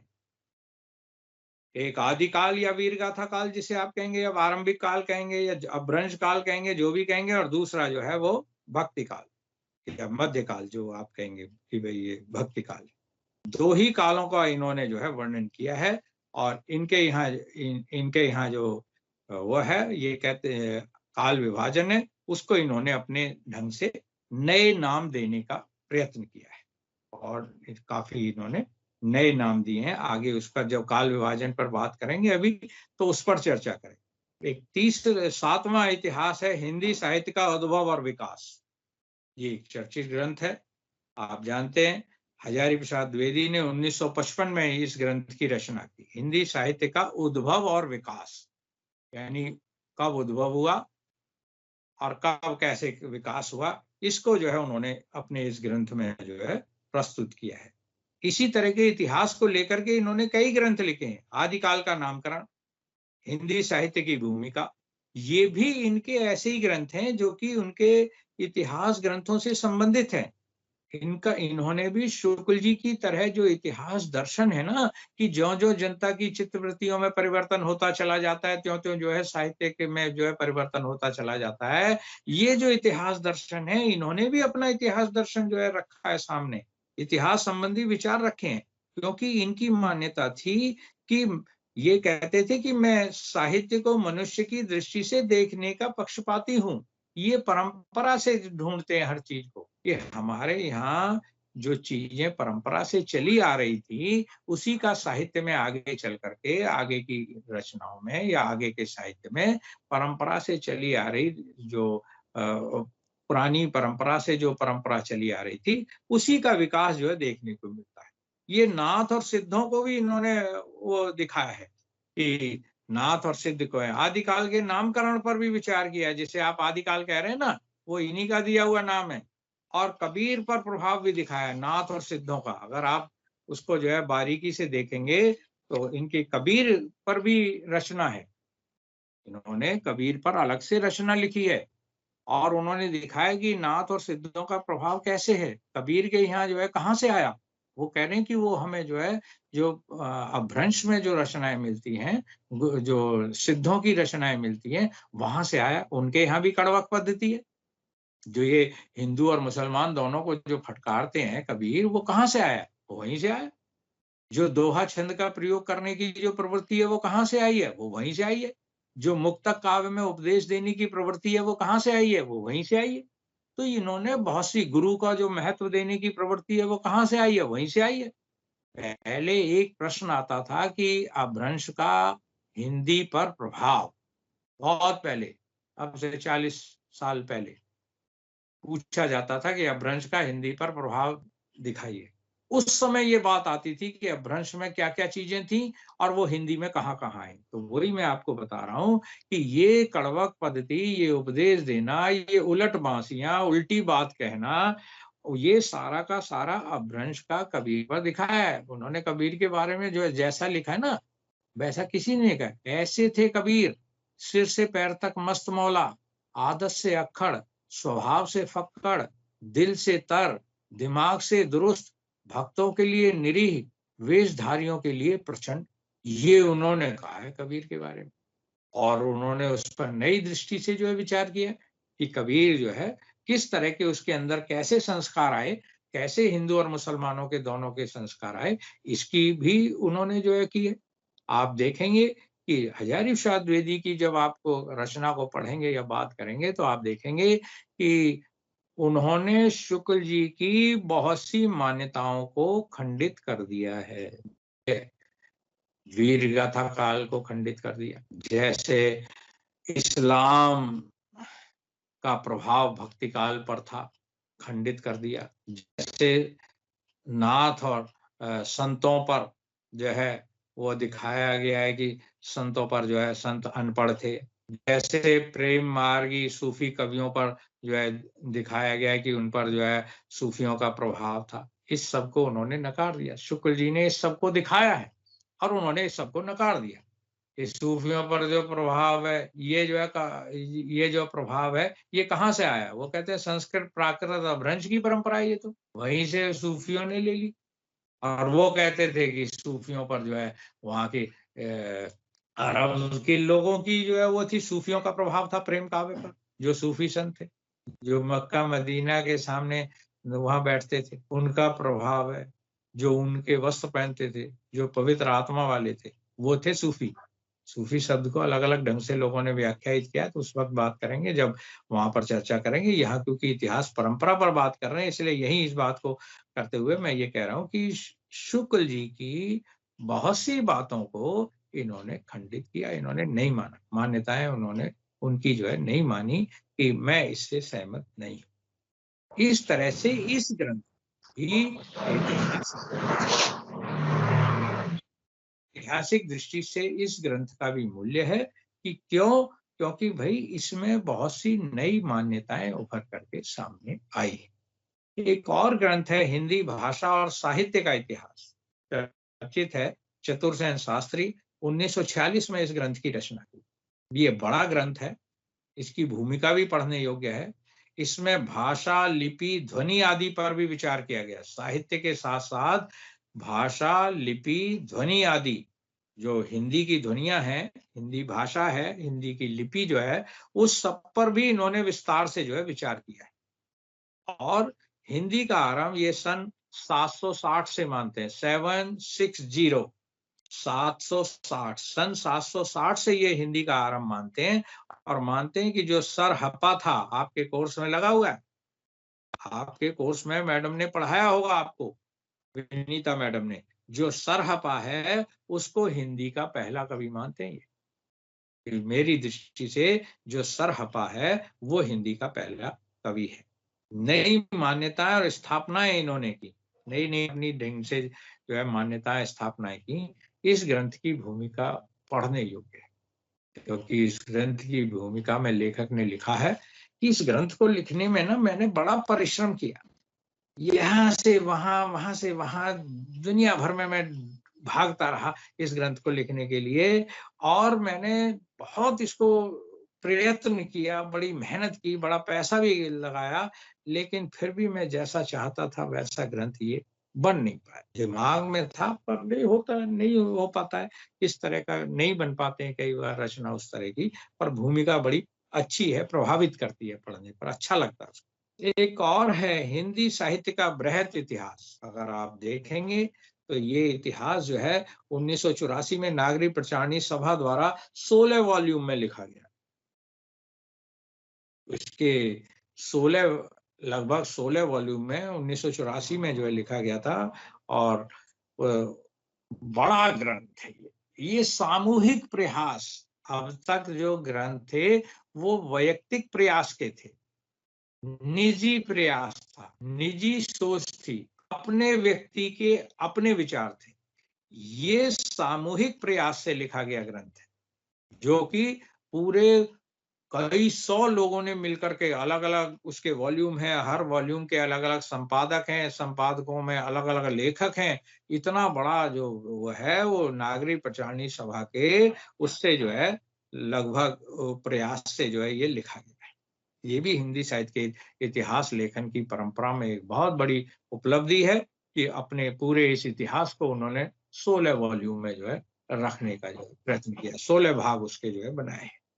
एक और जो अभी मैं आपको बता रहा था इसी तरह का जो है ये ग्रंथ है, ये तो पहले का है, बल्कि जो कि सामूहिक प्रयास ही है, वो भी डॉक्टर नगेंद्र, हिंदी साहित्य का इतिहास, डॉक्टर नगेंद्र।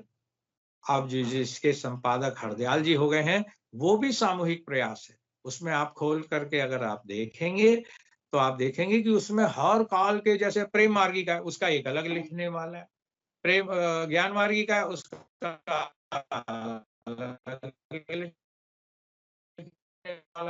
राम भक्ति का, कृष्ण भक्ति का,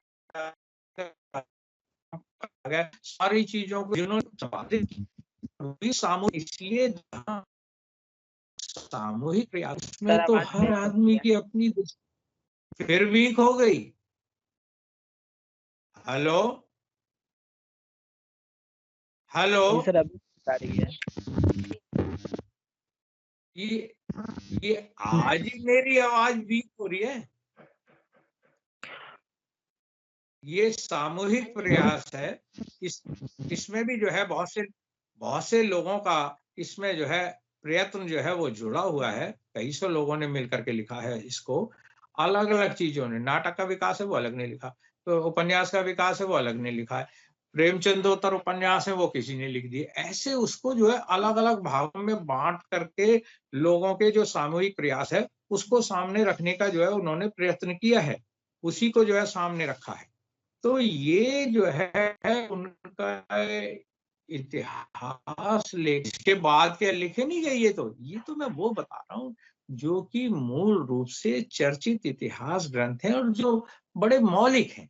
बाद में तो हजारों लोगों ने लिख रखे, लेकिन वो सब वो जो है प्रारंभिक प्रयासों में जो है वो नहीं आते, उस तरह के में नहीं आते। बहुत से इतिहास ग्रंथ हैं, लाइब्रेरी में आप जाएंगे निरे इतिहास ग्रंथ देखेंगे भरे हुए हैं, और अब भी लिखे जा रहे हैं। अब ये थोड़ी है कि नहीं लिखे जा रहे, लोग अपनी दृष्टि से अब भी लिख रहे हैं, लेकिन वो उनकी अपनी दृष्टि से। ये जो ग्रंथ थे, ये जो बाद के ग्रंथ हैं, जो सामूहिक प्रयास है, उसमें सबकी मिली जुली दृष्टि है। हाँ, एक विषय के विषय में उनकी क्या सोच है वो उस पर निर्भर है, बाकी तो एडिटर तो एडिट कर देगा उसका, वो नहीं। इस तरह से आप कहेंगे कि इतिहास लेखन की जो परंपरा है वो क्या है, वो भी इतिहास लेखन का इतिहास ही है।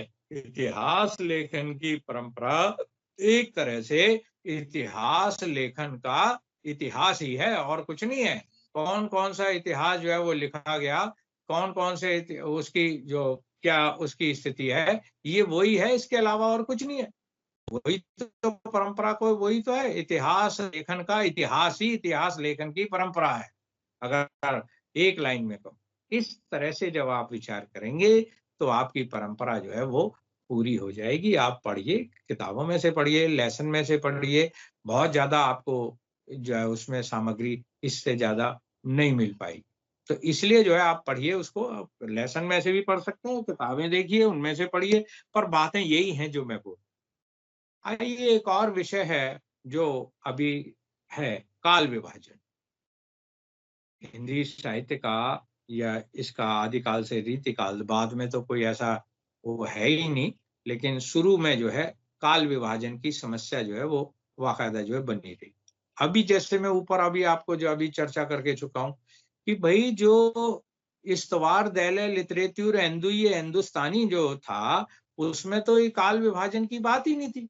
उन्होंने तो सामग्री संकलन कर दिया था, अल्फाबेट के क्रम से जो कभी जिस जहां आ गया उसको वहां खाने में उसमें रख दिया, ए के उसमें रख दिया, बी में, सी में, डी में, जो जहां था उसमें उसको रखते चले गए। उन्होंने इस बात का, वो तो एक तरह से जो है, जो कोई चीज जैसे मिलती चली जाती है, एक जगह डालते चले जाओ, डंप करते चले जाओ, खजाने में डालते चले जाओ, ऐसे उन्होंने उसको डाल दिया, ए का ए में, बी का बी में, सी का सी में। लेकिन उसमें जो इतिहास का जो काल विभाजन की बात आती है वो उसमें नहीं थी। काल विभाजन तो उसमें था ही नहीं। तो इसलिए जो है वो जो इतिहास है वो एक तरह से मतलब प्रारंभिक एक जो है प्रयास है, इसलिए उसकी सराहना की जाती है कि प्रारंभिक इतिहास है, ठीक है, जितना कुछ तो हुआ ना, किसी ने तो मसाल उठाई ना, लेकिन उसकी तो इसलिए जो है उसको जो है गिना जाता है, अदरवाइज वो इतना वो नहीं है।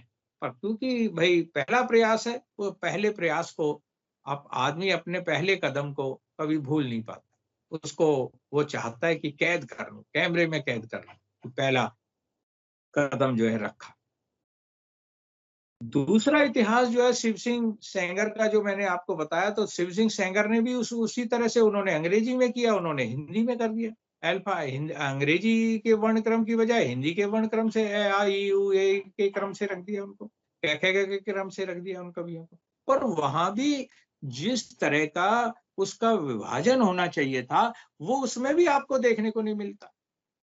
इसलिए वहां भी क्योंकि जब काल विभाजन है ही नहीं और केवल जो है सामग्री का संकलन है, तो वहां भी ये जो है कोई संकट पैदा नहीं होता है। अब आता है तीसरा इतिहास, जहां से मैंने बात की थी, आपको ध्यान आएगा जब बोलूंगा कि the modern vernacular literature of Hindustan, जो कि ग्रियर्सन ने जो लिखा था, उस ग्रियर्सन ने जो लिखा वो लगभग जो है 700 से 1300 वर्ष का जो इतिहास उन्होंने लिखा, उसमें काल विभाजन उन्होंने किया। वहां मैंने चर्चा की थी सिर्फ उन्होंने कि उन्होंने 4 काल बांटे हैं। यहाँ उन्होंने जो है क्या किया है कि यहाँ उन्होंने उसके नाम बता रहा हूं, चारण काव्य, धार्मिक काव्य, प्रेम काव्य और दरबारी काव्य। हिंदी साहित्य के इतिहास को यहाँ तक, क्योंकि वो उस समय लिख रहे थे, उस समय आधुनिक काल का इतना सामग्री नहीं थी, तो उन्होंने यहाँ तक ही उसको अपने इतिहास में सामग्री को लिया है। चारण काव्य का मतलब जिसमें कि चारणों की रचनाएं हैं। चारण कौन थे?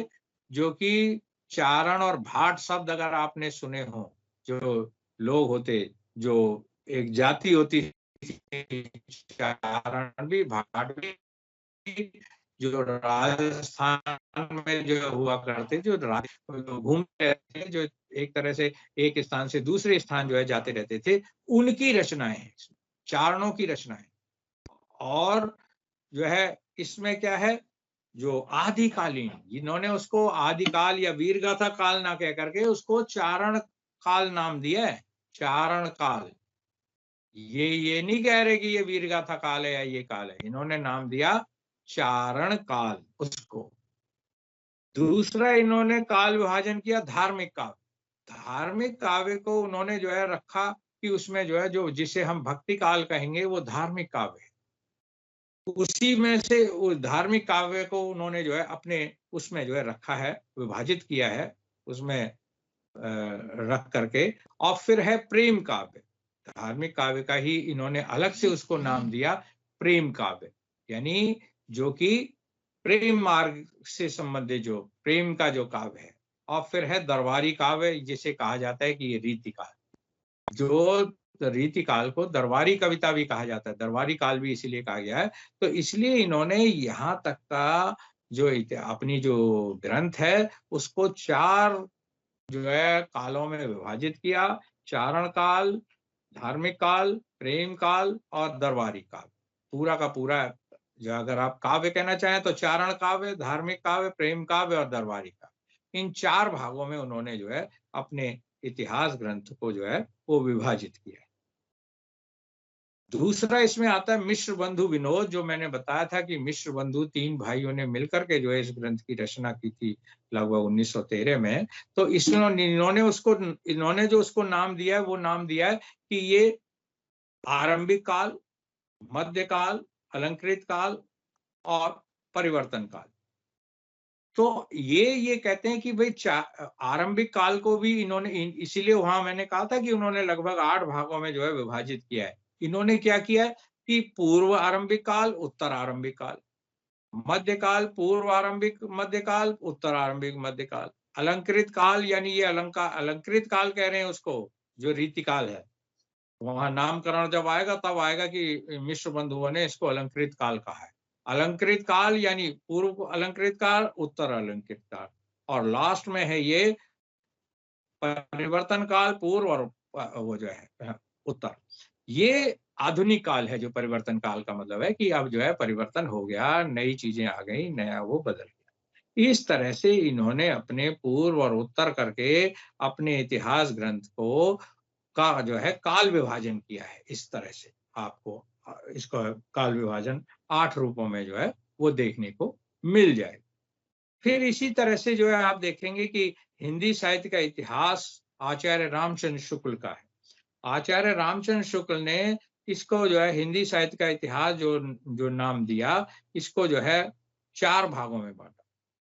वीरगाथा काल, अब ये ध्यान दीजिए, वहां ये आरंभिक काल कह रहे हैं, वहां वो चारण काव्य कह रहे हैं या चारण काल कह रहे हैं, यहाँ ये वीरगाथा काल नाम दे रहे हैं। वीरगाथा काल, भक्ति काल, रीति काल और आधुनिक काल, ये 4 काल, या जिसे गद्य काल भी उन्होंने नाम दिया। अब इन्होंने उसका शुक्ल जी ने वीरगाथा काल नाम क्यों दिया?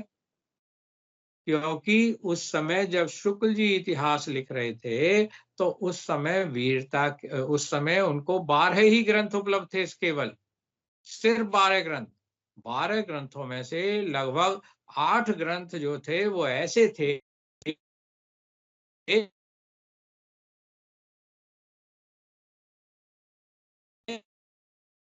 तो इस तरह के जो जय मयंक जसचंद्र का, जयचंद्र प्रकाश, ये जो विद्यापति की पदावली वगैरह, खुसरो की पहलियां, ये जो ग्रंथ इन्होंने जो इनको मिले, उसमें से 8 ग्रंथ लगभग ऐसे थे जिनमें की वीरता की प्रवृत्ति थी जब लिखने बैठे थे। इसी आधार पर उन्होंने ये लगाया कि इसका मतलब है कि अगर और भी सामग्री मिलेगी तो उसमें जो है लगभग जो है इतने % जो है, अगर 100 कवि होंगे तो 80 कवि जो है वीरता के होंगे। तो इस हिसाब से उन्होंने इस काल का नाम, कि फिलहाल में जो है क्योंकि और कुछ वो नहीं है तो मैं इसका वीरगाथा काल, वीरगाथा काल नाम। जो जनता की चित्तवृत्तियां, उस समय जनता की चित्तवृत्ति वीरता में व्यक्त की थी। सभी राजा लोग जो है आपस में लड़ते झगड़ते रहते थे, सभी का आपस में अपने राज्य को बढ़ाने का वो होता था, सभी का एक दूसरे से जो है मुकाबला होते रहते थे, अपने राज्य के विस्तार में लगे रहते थे। पृथ्वीराज चौहान यहीं के थे, इसी काल के थे। अगर आपने उस पे सीरीज भी देखी होंगी, पृथ्वीराज की फिल्म भी जो है बन चुकी है, वो इसी काल के थे जिसे आप वीरगाथा काल का। उनका पृथ्वीराज रासो ग्रंथ आपके कोर्स में लगा हुआ है, वो इसी के समय में लिखा गया था। इसी समय के थे चंद बरदाई जो थे, वो इसी समय के थे जिन्होंने की जो है वो पृथ्वीराज रासो नाम का ग्रंथ लिखा। पृथ्वीराज चौहान दिल्ली के अंतिम हिंदू बादशाह थे, कोई और नहीं थे, वो अंतिम हिंदू बादशाह थे पृथ्वीराज चौहान। उसके बाद हिंदू बादशाहत जो है वो समाप्त हो गई थी, वो जो है खत्म हो गई थी। अहमद गौरी जो उनको ले गए थे, वो इसी काल के हैं। तो इन्होंने केवल 12 रचनाओं के आधार पर इस काल का नाम जो है ये रख दिया। और फिर भक्ति काल, मैंने पहले भी बोला था, निर्गुण और सगुण दो भेद करती है इन्होंने। और निर्गुण के भी दो भेद, संत काव्य या प्रेम काव्य, या ज्ञान मार्गी ज्ञानाश्रय शाखा, प्रेमाश्रय शाखा, राम भक्ति शाखा और कृष्ण भक्ति शाखा। सगुण के दो भक्त, राम भक्ति, कृष्ण भक्ति। और रीतिकाल यानी रीति की प्रवृत्ति की अधिकता को देख करके इन्होंने रीतिकाल का नाम जो है वो रीतिकाल रखा। रीति की प्रवृत्ति क्या है? एक पैटर्न, कविता करने का एक पैटर्न जो है वो रीति है। तो इन्होंने और आधुनिक काल यानी गद्य काल, आधुनिक काल की सबसे बड़ी उपलब्धि गद्य है। गद्य का जो है विकास इसी काल में हुआ। इसी काल में आकर के जो है गद्य जो है वो सामने जो है उभर करके सामने आया। कहानी, नाटक, उपन्यास और ये सब इसी काल में आए। तो इन्होंने काल विभाजन जो है पूरा जो है अपना सही ढंग से उसको जो है प्रस्तुत किया। अगर आप इसी काल क्रम में देखेंगे तो हिंदी साहित्य का आलोचनात्मक इतिहास डॉक्टर राम कुमार वर्मा, इन्होंने, मैंने पहले भी बोला था, इन्होंने दो ही काल किए, एक चारण काल और दूसरा धार्मिक काल। चारण काल नाम दिया एक को और धार्मिक काल। अब चारण काल यानी जो आदि काल है, जिसे आप आरंभिक काल कहते हैं, इसको उन्होंने दो भागों में बांटा, दो नाम दिए, एक चारण काल और दूसरा संधि काल। ये कहते हैं कि इसमें चारण लोगों की तो रचनाएं थी ही, जो उनके जो क्या कहते हैं, जो राजा महाराजा, जो जमींदार वगैरह थे, उनके जो सेवक होते थे, उनके जो दरबार में होते थे या उनके जो अनुयायी होते थे, वो उन पर जो है कविताएं लिखते थे। और दूसरा जो है ये कहते हैं कि संधि काल, ये जो काल है ये संधि काल था। संधि काल का क्या मतलब है कि इस समय अपभ्रंश खत्म हो रही थी, हिंदी शुरू हो रही थी, उसके अपभ्रंश की समाप्ति और हिंदी के आरंभ होने की स्थिति थी ये, इसलिए ये काल संधि काल भी है।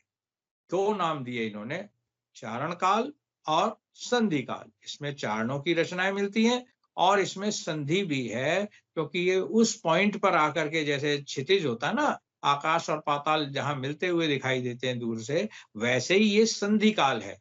अपभ्रंश की जो है भाषा जो है वो खत्म हो रही है और जो क्या कहते हैं ये हिंदी है वो शुरू हो रही है। अब इसको कुछ लोग पुरानी हिंदी, नई हिंदी ऐसे भी डिवाइड करते हैं, लेकिन मैं सिर्फ हिंदी की बात कर रहा हूँ।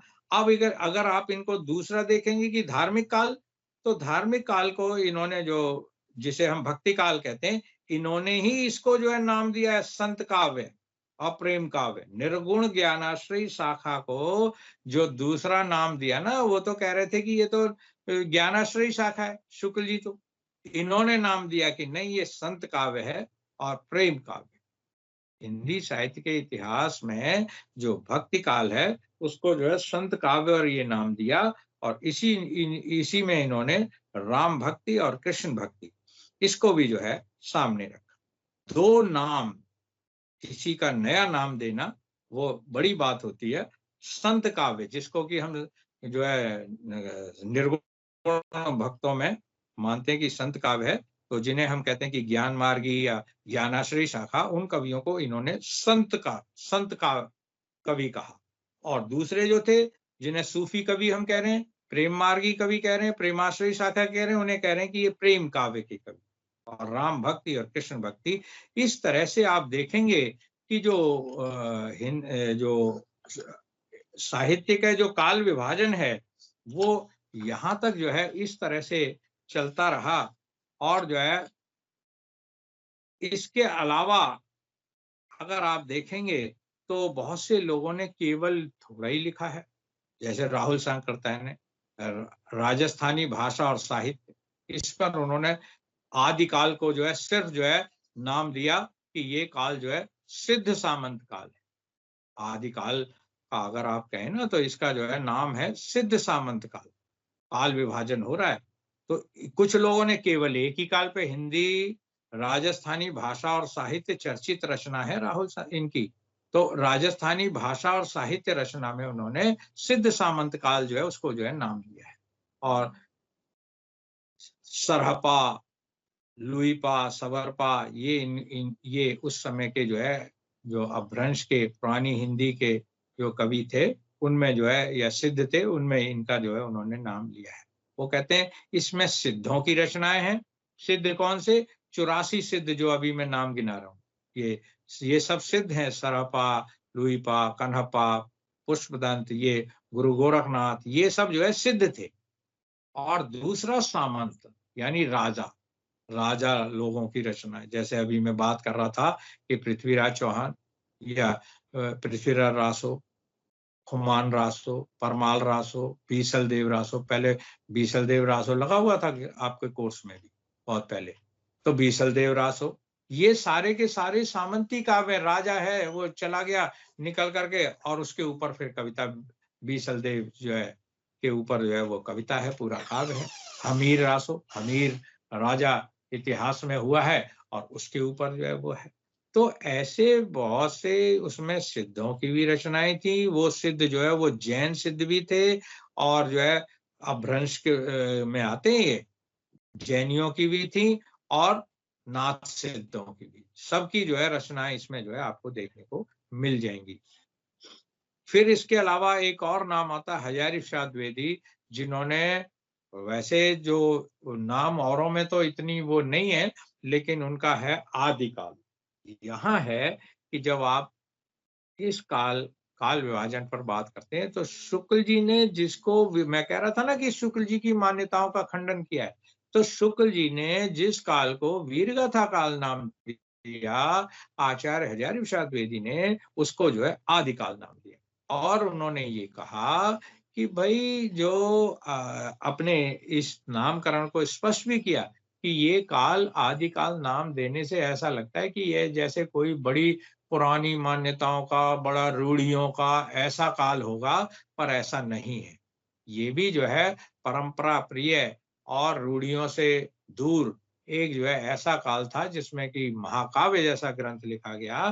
तो इसलिए अगर ऐसी इस बात को ध्यान रखें कि ये कोई पुरानी मान्यताओं का काल नहीं है, ये कोई ऐसा नहीं है जैसे कहते थे आदि पुरुष, तो आदि पुरुष नाम लेने से तो ऐसे लगता है जैसे कोई जंगली होंगे।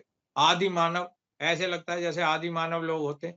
ऐसा नहीं है कि ये काल जो है परंपराओं से कटा हुआ और इसकी कोई वो नहीं था, कोई मूल्य नहीं था, ऐसा नहीं है। ये भी जो है परंपराओं से युक्त जो है काल था। इसका भी अपना जो है एक अच्छा जो है साहित्य है। पृथ्वीराज रासो जैसा महाकाव्य इसी काल में लिखा गया। और इसलिए अगर हम आदिकाल नाम देते हैं, लोगों ने इसको और भी नाम दिए, जैसे महावीर प्रसाद द्विवेदी ने नाम दिया बीज वपन काल। बीज वपन काल का मतलब है, ये सिर्फ ये भी पूछ सकता है आपसे कि आदिकाल के नामकरण पर विचार कीजिए। तो बीज वपन काल का मतलब है कि बीज बोना, वपन माने बोना। वो कहते हैं कि महावीर प्रसाद द्विवेदी कहते हैं कि आदिकाल का या इस काल का नाम जो है, जो सबसे आरंभिक काल है, उसका मैं बीज वपन काल नाम देता हूँ कि इस समय हिंदी का बीज बोया गया। ये बात तो ठीक नहीं है। अगर किसी चीज का बीज बोया जाता है तो उसमें से तो छोटा सा अंकुर फूटता है, फिर वो कैसे जो है, ये यहाँ तो महाकाव्य लिखे पड़े, इतने ग्रंथों के नाम में आपको बार बार पृथ्वीराज रासो जैसा जो है महाकाव्य जिस रचना में लिख दिया गया हो, वो उस भाषा के अभी बीज ही बोए जा रहे हैं। इससे लोग सहमत नहीं है कि ये बीज वपन काल है। ये कहते नहीं, पूरा विकसित साहित्य, विद्यापति की पदावली लिखी हुई है, खुसरो की पहेलियां इसी में लिखी हुई है, इसी काल में जो है आपको देखने को मिल जाती है। तो ये कैसा बीज वपन काल है? और जो है खुमान रासो, परमाल रासो, हमीर रासो, विजयपाल रासो, ये सारे ग्रंथ जो है इसी काल के जो है लिखे हुए। तो ये इस बात को लोग मानने के लिए तैयार नहीं है कि इसे हम बीज वपन काल कहें। इसके अलावा इसको बहुत से लोग जो है कहते हैं कि ये अपभ्रंश काल है, जैसे चतुर्सेन शास्त्री है, वो जो है कहते हैं कि सरहपा पहला 760 से, इसको जो है कहते हैं कि 760 का जो ये काल है ये अपभ्रंश काल है। अब वो तो कहेंगे ही, जब उन्होंने सरहपा को 760 में जा करके जब सरहपा को पहला हिंदी का पहला कवि वो जो है ठहरा देते हैं, तो इसलिए वो कहते हैं कि ये काल जो था वो अपभ्रंश काल था, यानी इसमें अपभ्रंश की रचनाएं देखने को मिलती हैं। अपभ्रंश जो भाषा है, संस्कृत, पाली, प्राकृत और अपभ्रंश और फिर हिंदी, उसके बीच में भी लोग कहते हैं कि नहीं जी पुरानी हिंदी भी थी जी बीच में। तो इस तरह से वो कहते हैं कि ये अपभ्रंश का काल है। अपभ्रंश में अब क्या है, अपभ्रंश में आपको जो है जो नाथों की, सिद्धों की और जैन मुनियों की, इनकी रचनाएं भी जो है देखने को मिलेंगी। पुष्पदंत जैनियों का जो है बहुत चर्चित कवि है, पौंचर्यु, उनका बहुत चर्चित ग्रंथ इसी समय में लिखा गया है। तो ये जो कवि हैं ये कहते हैं कि ये अपभ्रंश की रचनाएं हैं और इसमें जो है बहुत सी चीजें ऐसी हैं कि जो कि संतों की या जैन मुनि सिद्धों इनकी रचनाएं जो कि इस काल में मिलती है, तो ये इसे अपभ्रंश काल कहते हैं। कुछ लोग इसको आरंभिक काल भी नाम देते हैं कि जी ये क्योंकि ये काल जो है आरंभ हुआ था इसलिए हम इस काल को आरंभिक काल नाम देते हैं, यहाँ से सबसे पहला काल है इसलिए हम इसको कुछ ना कह करके हम कहेंगे कि ये आरंभिक काल। इस तरह से आप देखेंगे कि हिंदी साहित्य के इतिहास में बात करते हुए जो काल विभाजन है उसकी भी अपनी जो है वो है, सबकी मान्यताएं अलग अलग। अब इन पे बाद में आकर के अलग से बात हो सकती है, पर अगर आपसे पूछा जाता है कि भाई आदिकाल के नामकरण पर विचार करो, तो मैंने अभी आपको बताया है कि भाई अलग अलग विद्वानों ने उसको अलग अलग नाम दिया। वो कुछ लोग इसको कुछ नाम देते हैं, कुछ चारण काल कहते हैं, कुछ आरंभिक काल कहते हैं, जैसे मिश्र बंधु इसे आरंभिक काल कहते हैं। आरंभिक काल कौन सा होता है, जहां हिंदी का आरंभ हुआ हो, हिंदी के लेखन का आरंभ हुआ हो, वो आरंभिक काल है।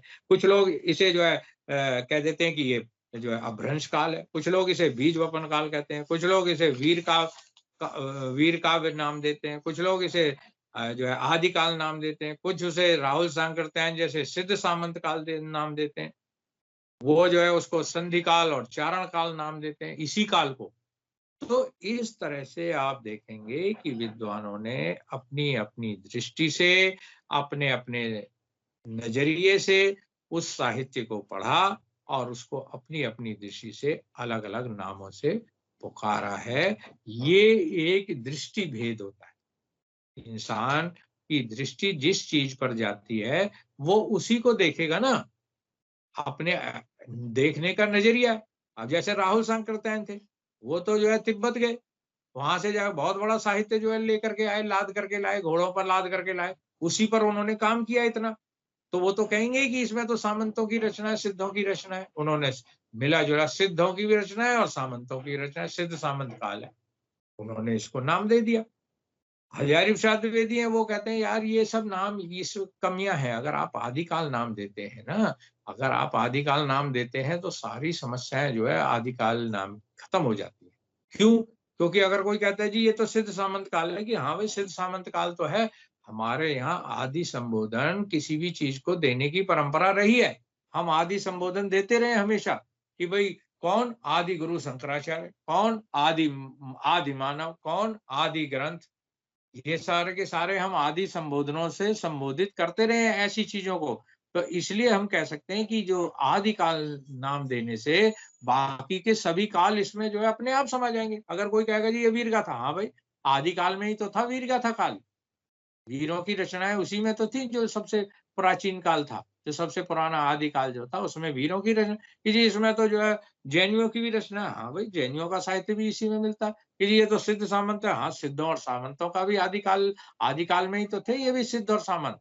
तो ये नाम ज्यादा जो है विद्वानों को जो है तर्क संगत लगता है और इसीलिए आज जो है नाम जो है वो शुक्ल जी का नाम जो है वो उसको लोगों ने जो है स्वीकार करना बंद कर दिया है और अब इसको जो है आदिकाली नाम देते हैं।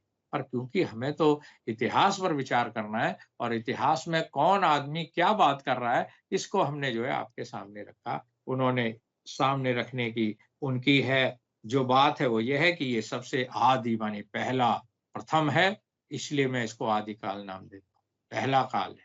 शुक्ल जी का यह है कि वीरता की प्रवृत्ति इसमें जो है देखने को मिलती है और उनकी दृष्टि प्रवृत्ति पर थी, इसलिए वो कहते हैं कि ये जो है वीर गाथा। इस तरह से काल विभाजन की जो बात है वो यहाँ पर पूरी हो जाती है। लोगों ने अपनी अपनी दृष्टि से उसको लिखा है इतिहास को, और उसका अपनी अपनी दृष्टि से काल विभाजन भी कर दिया है। और ये समस्या जो है रहती है कि भाई एक ही काल को जो है अलग अलग लोगों ने अलग अलग उससे क्या किया। अभी तक कोई सर्वमान्य ऐसा किसी ने ये नहीं कहा कि बस इसके अलावा कोई और काल नहीं है, बस यही है, खत्म, या स्वीकार कर लिया, ये वही चल रहा है, समाप्त। अब आप पूछ सकते हैं, जो आप बीच में पूछ रहे थे ना मुझसे, वो अब आप पूछ सकते हैं कि सर क्या करना है, जो आप मैं कह रहा था ना जब लास्ट में आप बात करना, अब कीजिए। हेलो। हाँ सर, आपने ना जब रिपीट किया ना तो मुझे वो सारी क्लियर हो गई, तो मैंने लिख लिया। अच्छा, और किसी को कुछ पूछना हो तो। हाँ जी सर।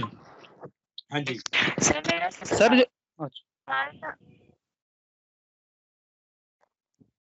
मैं कहूँ पहले? भाई पहले एक आदमी माइक ऑन करो ना, सब एक साथ कर दोगे तो कैसे आएगी नहीं आवाज। अभी तो नहीं आ रही थी पहले। जी सर, पहले मैं बताया था पहले सर हमारा जो 8वां ग्रंथ था सर, जो 1946 में जिन्होंने रचा था सर, उसके बारे में जरा बता देंगे एक बार। हाँ, वो चतुर्सेन शास्त्री का है। चतुर्सेन शास्त्री जो है बहुत अच्छे साहित्यकार हैं, उन्होंने कहानी उपन्यास वगैरह सब कुछ लिखा है, इतिहास भी लिखा है। तो चतुर्सेन शास्त्री ने जो ग्रंथ लिखा उसमें उन्होंने जो है उसकी जो है भाषा पर, उसकी ध्वनियों पर, उसकी लिपि पर भी विचार किया। उनके ग्रंथ का नाम है हिंदी भाषा और साहित्य का इतिहास। पहले उन्होंने बहुत बड़े पोर्शन में भाषा को समझाया है, जैसे आप भाषा विज्ञान में पढ़ते हैं ना, उस तरह से भाषा को समझाया है, उसकी लिपि को समझाया है। इस सब पर उन्होंने जो है पहले जो है विचार किया है, और फिर साहित्य के इतिहास पर भी उन्होंने विचार किया। वो 760 तक जो है उसको ले जाते हैं, इस सीमा को, कि भाई हिंदी साहित्य का इतिहास जो है यहाँ तक है। और इसीलिए ये कहते हैं कि जो आरंभ का जो काल है वो अभ्रंश काल है, क्योंकि वो कहते हैं सरहपा का आपके उसमें वो लगा हुआ है ना, दोहा कोश है क्या है वो आपके उसमें लगा, कोर्स में लगा हुआ है आपको। हाँ, सरहपा का। तो एक सेकेंड, तो सरहपा जो है उनको ये पहला कवि मानते हैं, और इस तरह से वो कहते हैं कि हिंदी साहित्य का आरंभ जो है वो यहाँ से हुआ है, इस जगह से वो उसको मानते हैं। और पूछिए सर, चतुर्सेन ने हिंदी का आरंभ 1760 से माना या 760 से? 760 से, 1760 से मान लेते तो फिर तो रफड़ा ही कुछ नहीं था। 760। ठीक है सर।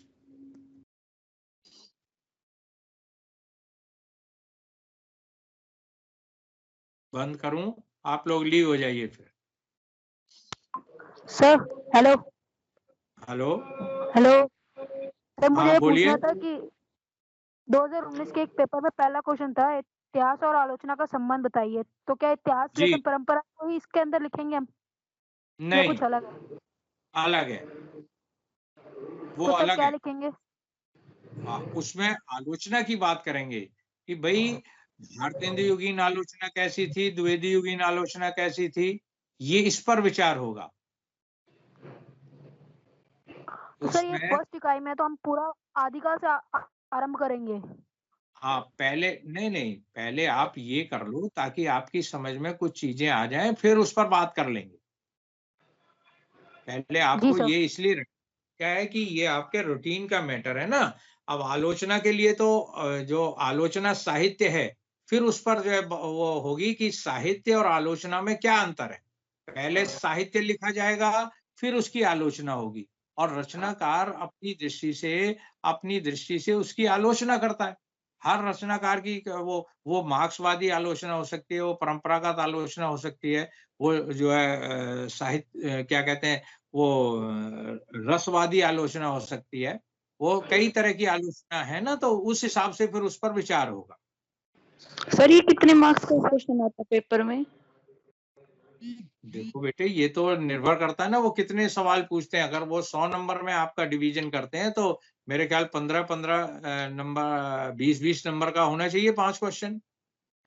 ठीक है सर, थैंक यू। दो टिप्पणी पूछ लेंगे, 2 वैसे 4 वैसे पूछ लेंगे। और अगर ऑनलाइन है तो हो सकता है उसको कम कर दें और उसके हिसाब से फिर वो उसको डिवीजन कर देते हैं उसमें ना, और उनके पास फॉर्मूला है उसमें 100 में उसको कन्वर्ट कर देते हैं। ठीक सर एक क्वेश्चन मेरी तरफ से भी है। हाँ, सर वो एक्चुअली मुझे ये पूछना था कि किस टाइप के क्वेश्चन आते हैं इसमें से, इस सब्जेक्ट में से। अभी इतनी पिछले 2 दिन से और क्या बोल रहा हूं मैं? आप कहाँ थे अब तक? परसों भी, सर पिछले संडे को भी मैंने बोला, आज भी क्लास शुरू करने से पहले मैंने बोला, 10 मिनट मैंने उसी में 15 मिनट लगा दिए कि मैं इसलिए रिपीट कर रहा हूँ, जो पहले नहीं आए हैं वो इस बात को जो है वो करने कैसे आते हैं, वही तो बोला है, और कैसे आते हैं जो शुरू में बोला था। सर मेरे कहने का मतलब ये है कि उसमें कोटेशंस वगैरह डालनी है या फिर ऐसे ही डायरेक्ट आंसर लिखने हैं? मतलब वो तो मुझे पता है कि इस तरीके से लिखना है कि इतिहास की परंपरा। तो आप डालोगे ना, वो तो आप डालोगे, लेकिन क्योंकि ये तो थ्योरेटिकल है, इसमें कोई ऐसी वो चर्चा है नहीं। जब कोटेशन की बात आएगी तब बोलूंगा ना। इसमें तो थ्योरी है। अब इसमें मैं क्या कहूँ कि सन 7 ये इन्होंने 1000 से माना है या 760 से माना है, इसमें क्या कोटेशन डालूं? ना आप डाल पाएंगे, इसमें तो फैक्ट्स हैं। शुक्ल जी ये मानते हैं 1050 से 1375 वीर गाथा काल, 1375 से 17 भक्ति काल, 1700 से 1900 तक ये काल, और उसके बाद ये। अब जब आप उसको, जब इसके बीच में जाएंगे कि जो है ज्ञान मार्ग की शाखा, तब हम बोलेंगे उस पे जो है कि हाँ भाई ऐसे लिखना है, ऐसे कोटेशन आएंगे। अभी तो ये तो सारा मामला ही एक तरह से मैथमेटिकल है, जो है वो है, उसको ही अरेंज करके आपको लिखना है। इसमें कोटेशन नहीं आ पाएंगे। आप डालना चाहें कैसे डालेंगे बताओ? वीरगाथा काल की अगर कहना चाहो डाल दो, 12 बरस ले कुकर जिए और 13 ले जिए से बरस 18 छत्री जिए, ताते ऊपर जीवन को धिक्कार। ये था वहां का नियम।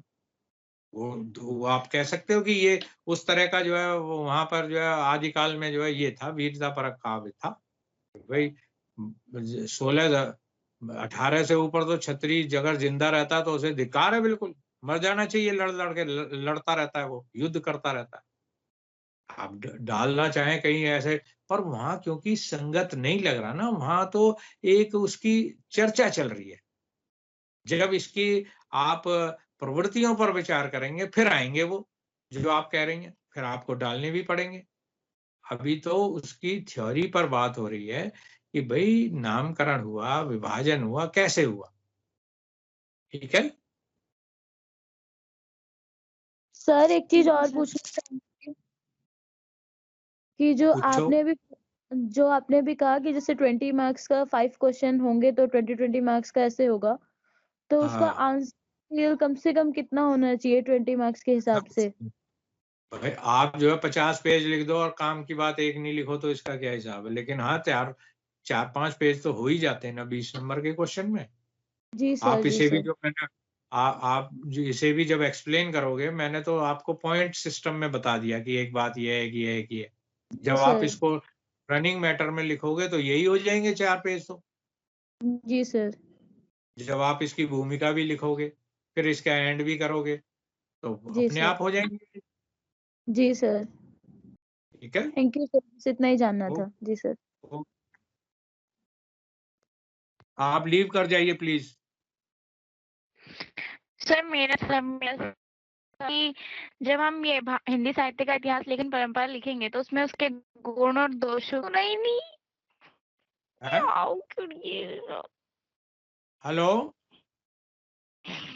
हेलो सर, मेरा सवाल ये था कि हिंदी साहित्य परंपरा लेखन की जब हम लिखेंगे तो उसमें उसके गुण और दोष, जिन जिन आचार्यों ने उनके बारे में लिखा, मतलब जिन आचार्यों ने हिंदी की साहित्य का इतिहास ग्रंथ लिखा है तो उनके गुण और दोषों को भी बताना है। आपको गुण बताए, साथ साथ में दोष भी बताए कि जिस इतिहास दृष्टि की जरूरत थी, काल विभाजन की दृष्टि जरूरत थी, जिस प्रवृत्तियों की जरूरत थी, वो तो इनमें है ही नहीं। ये तो सामग्री संकलन।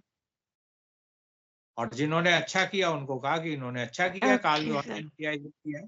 आपको बताना चाहिए क्या कमी है। आप किसी को नकार रहे हैं तो ये तो बताना ही पड़ेगा ना क्यों नकार रहे हैं।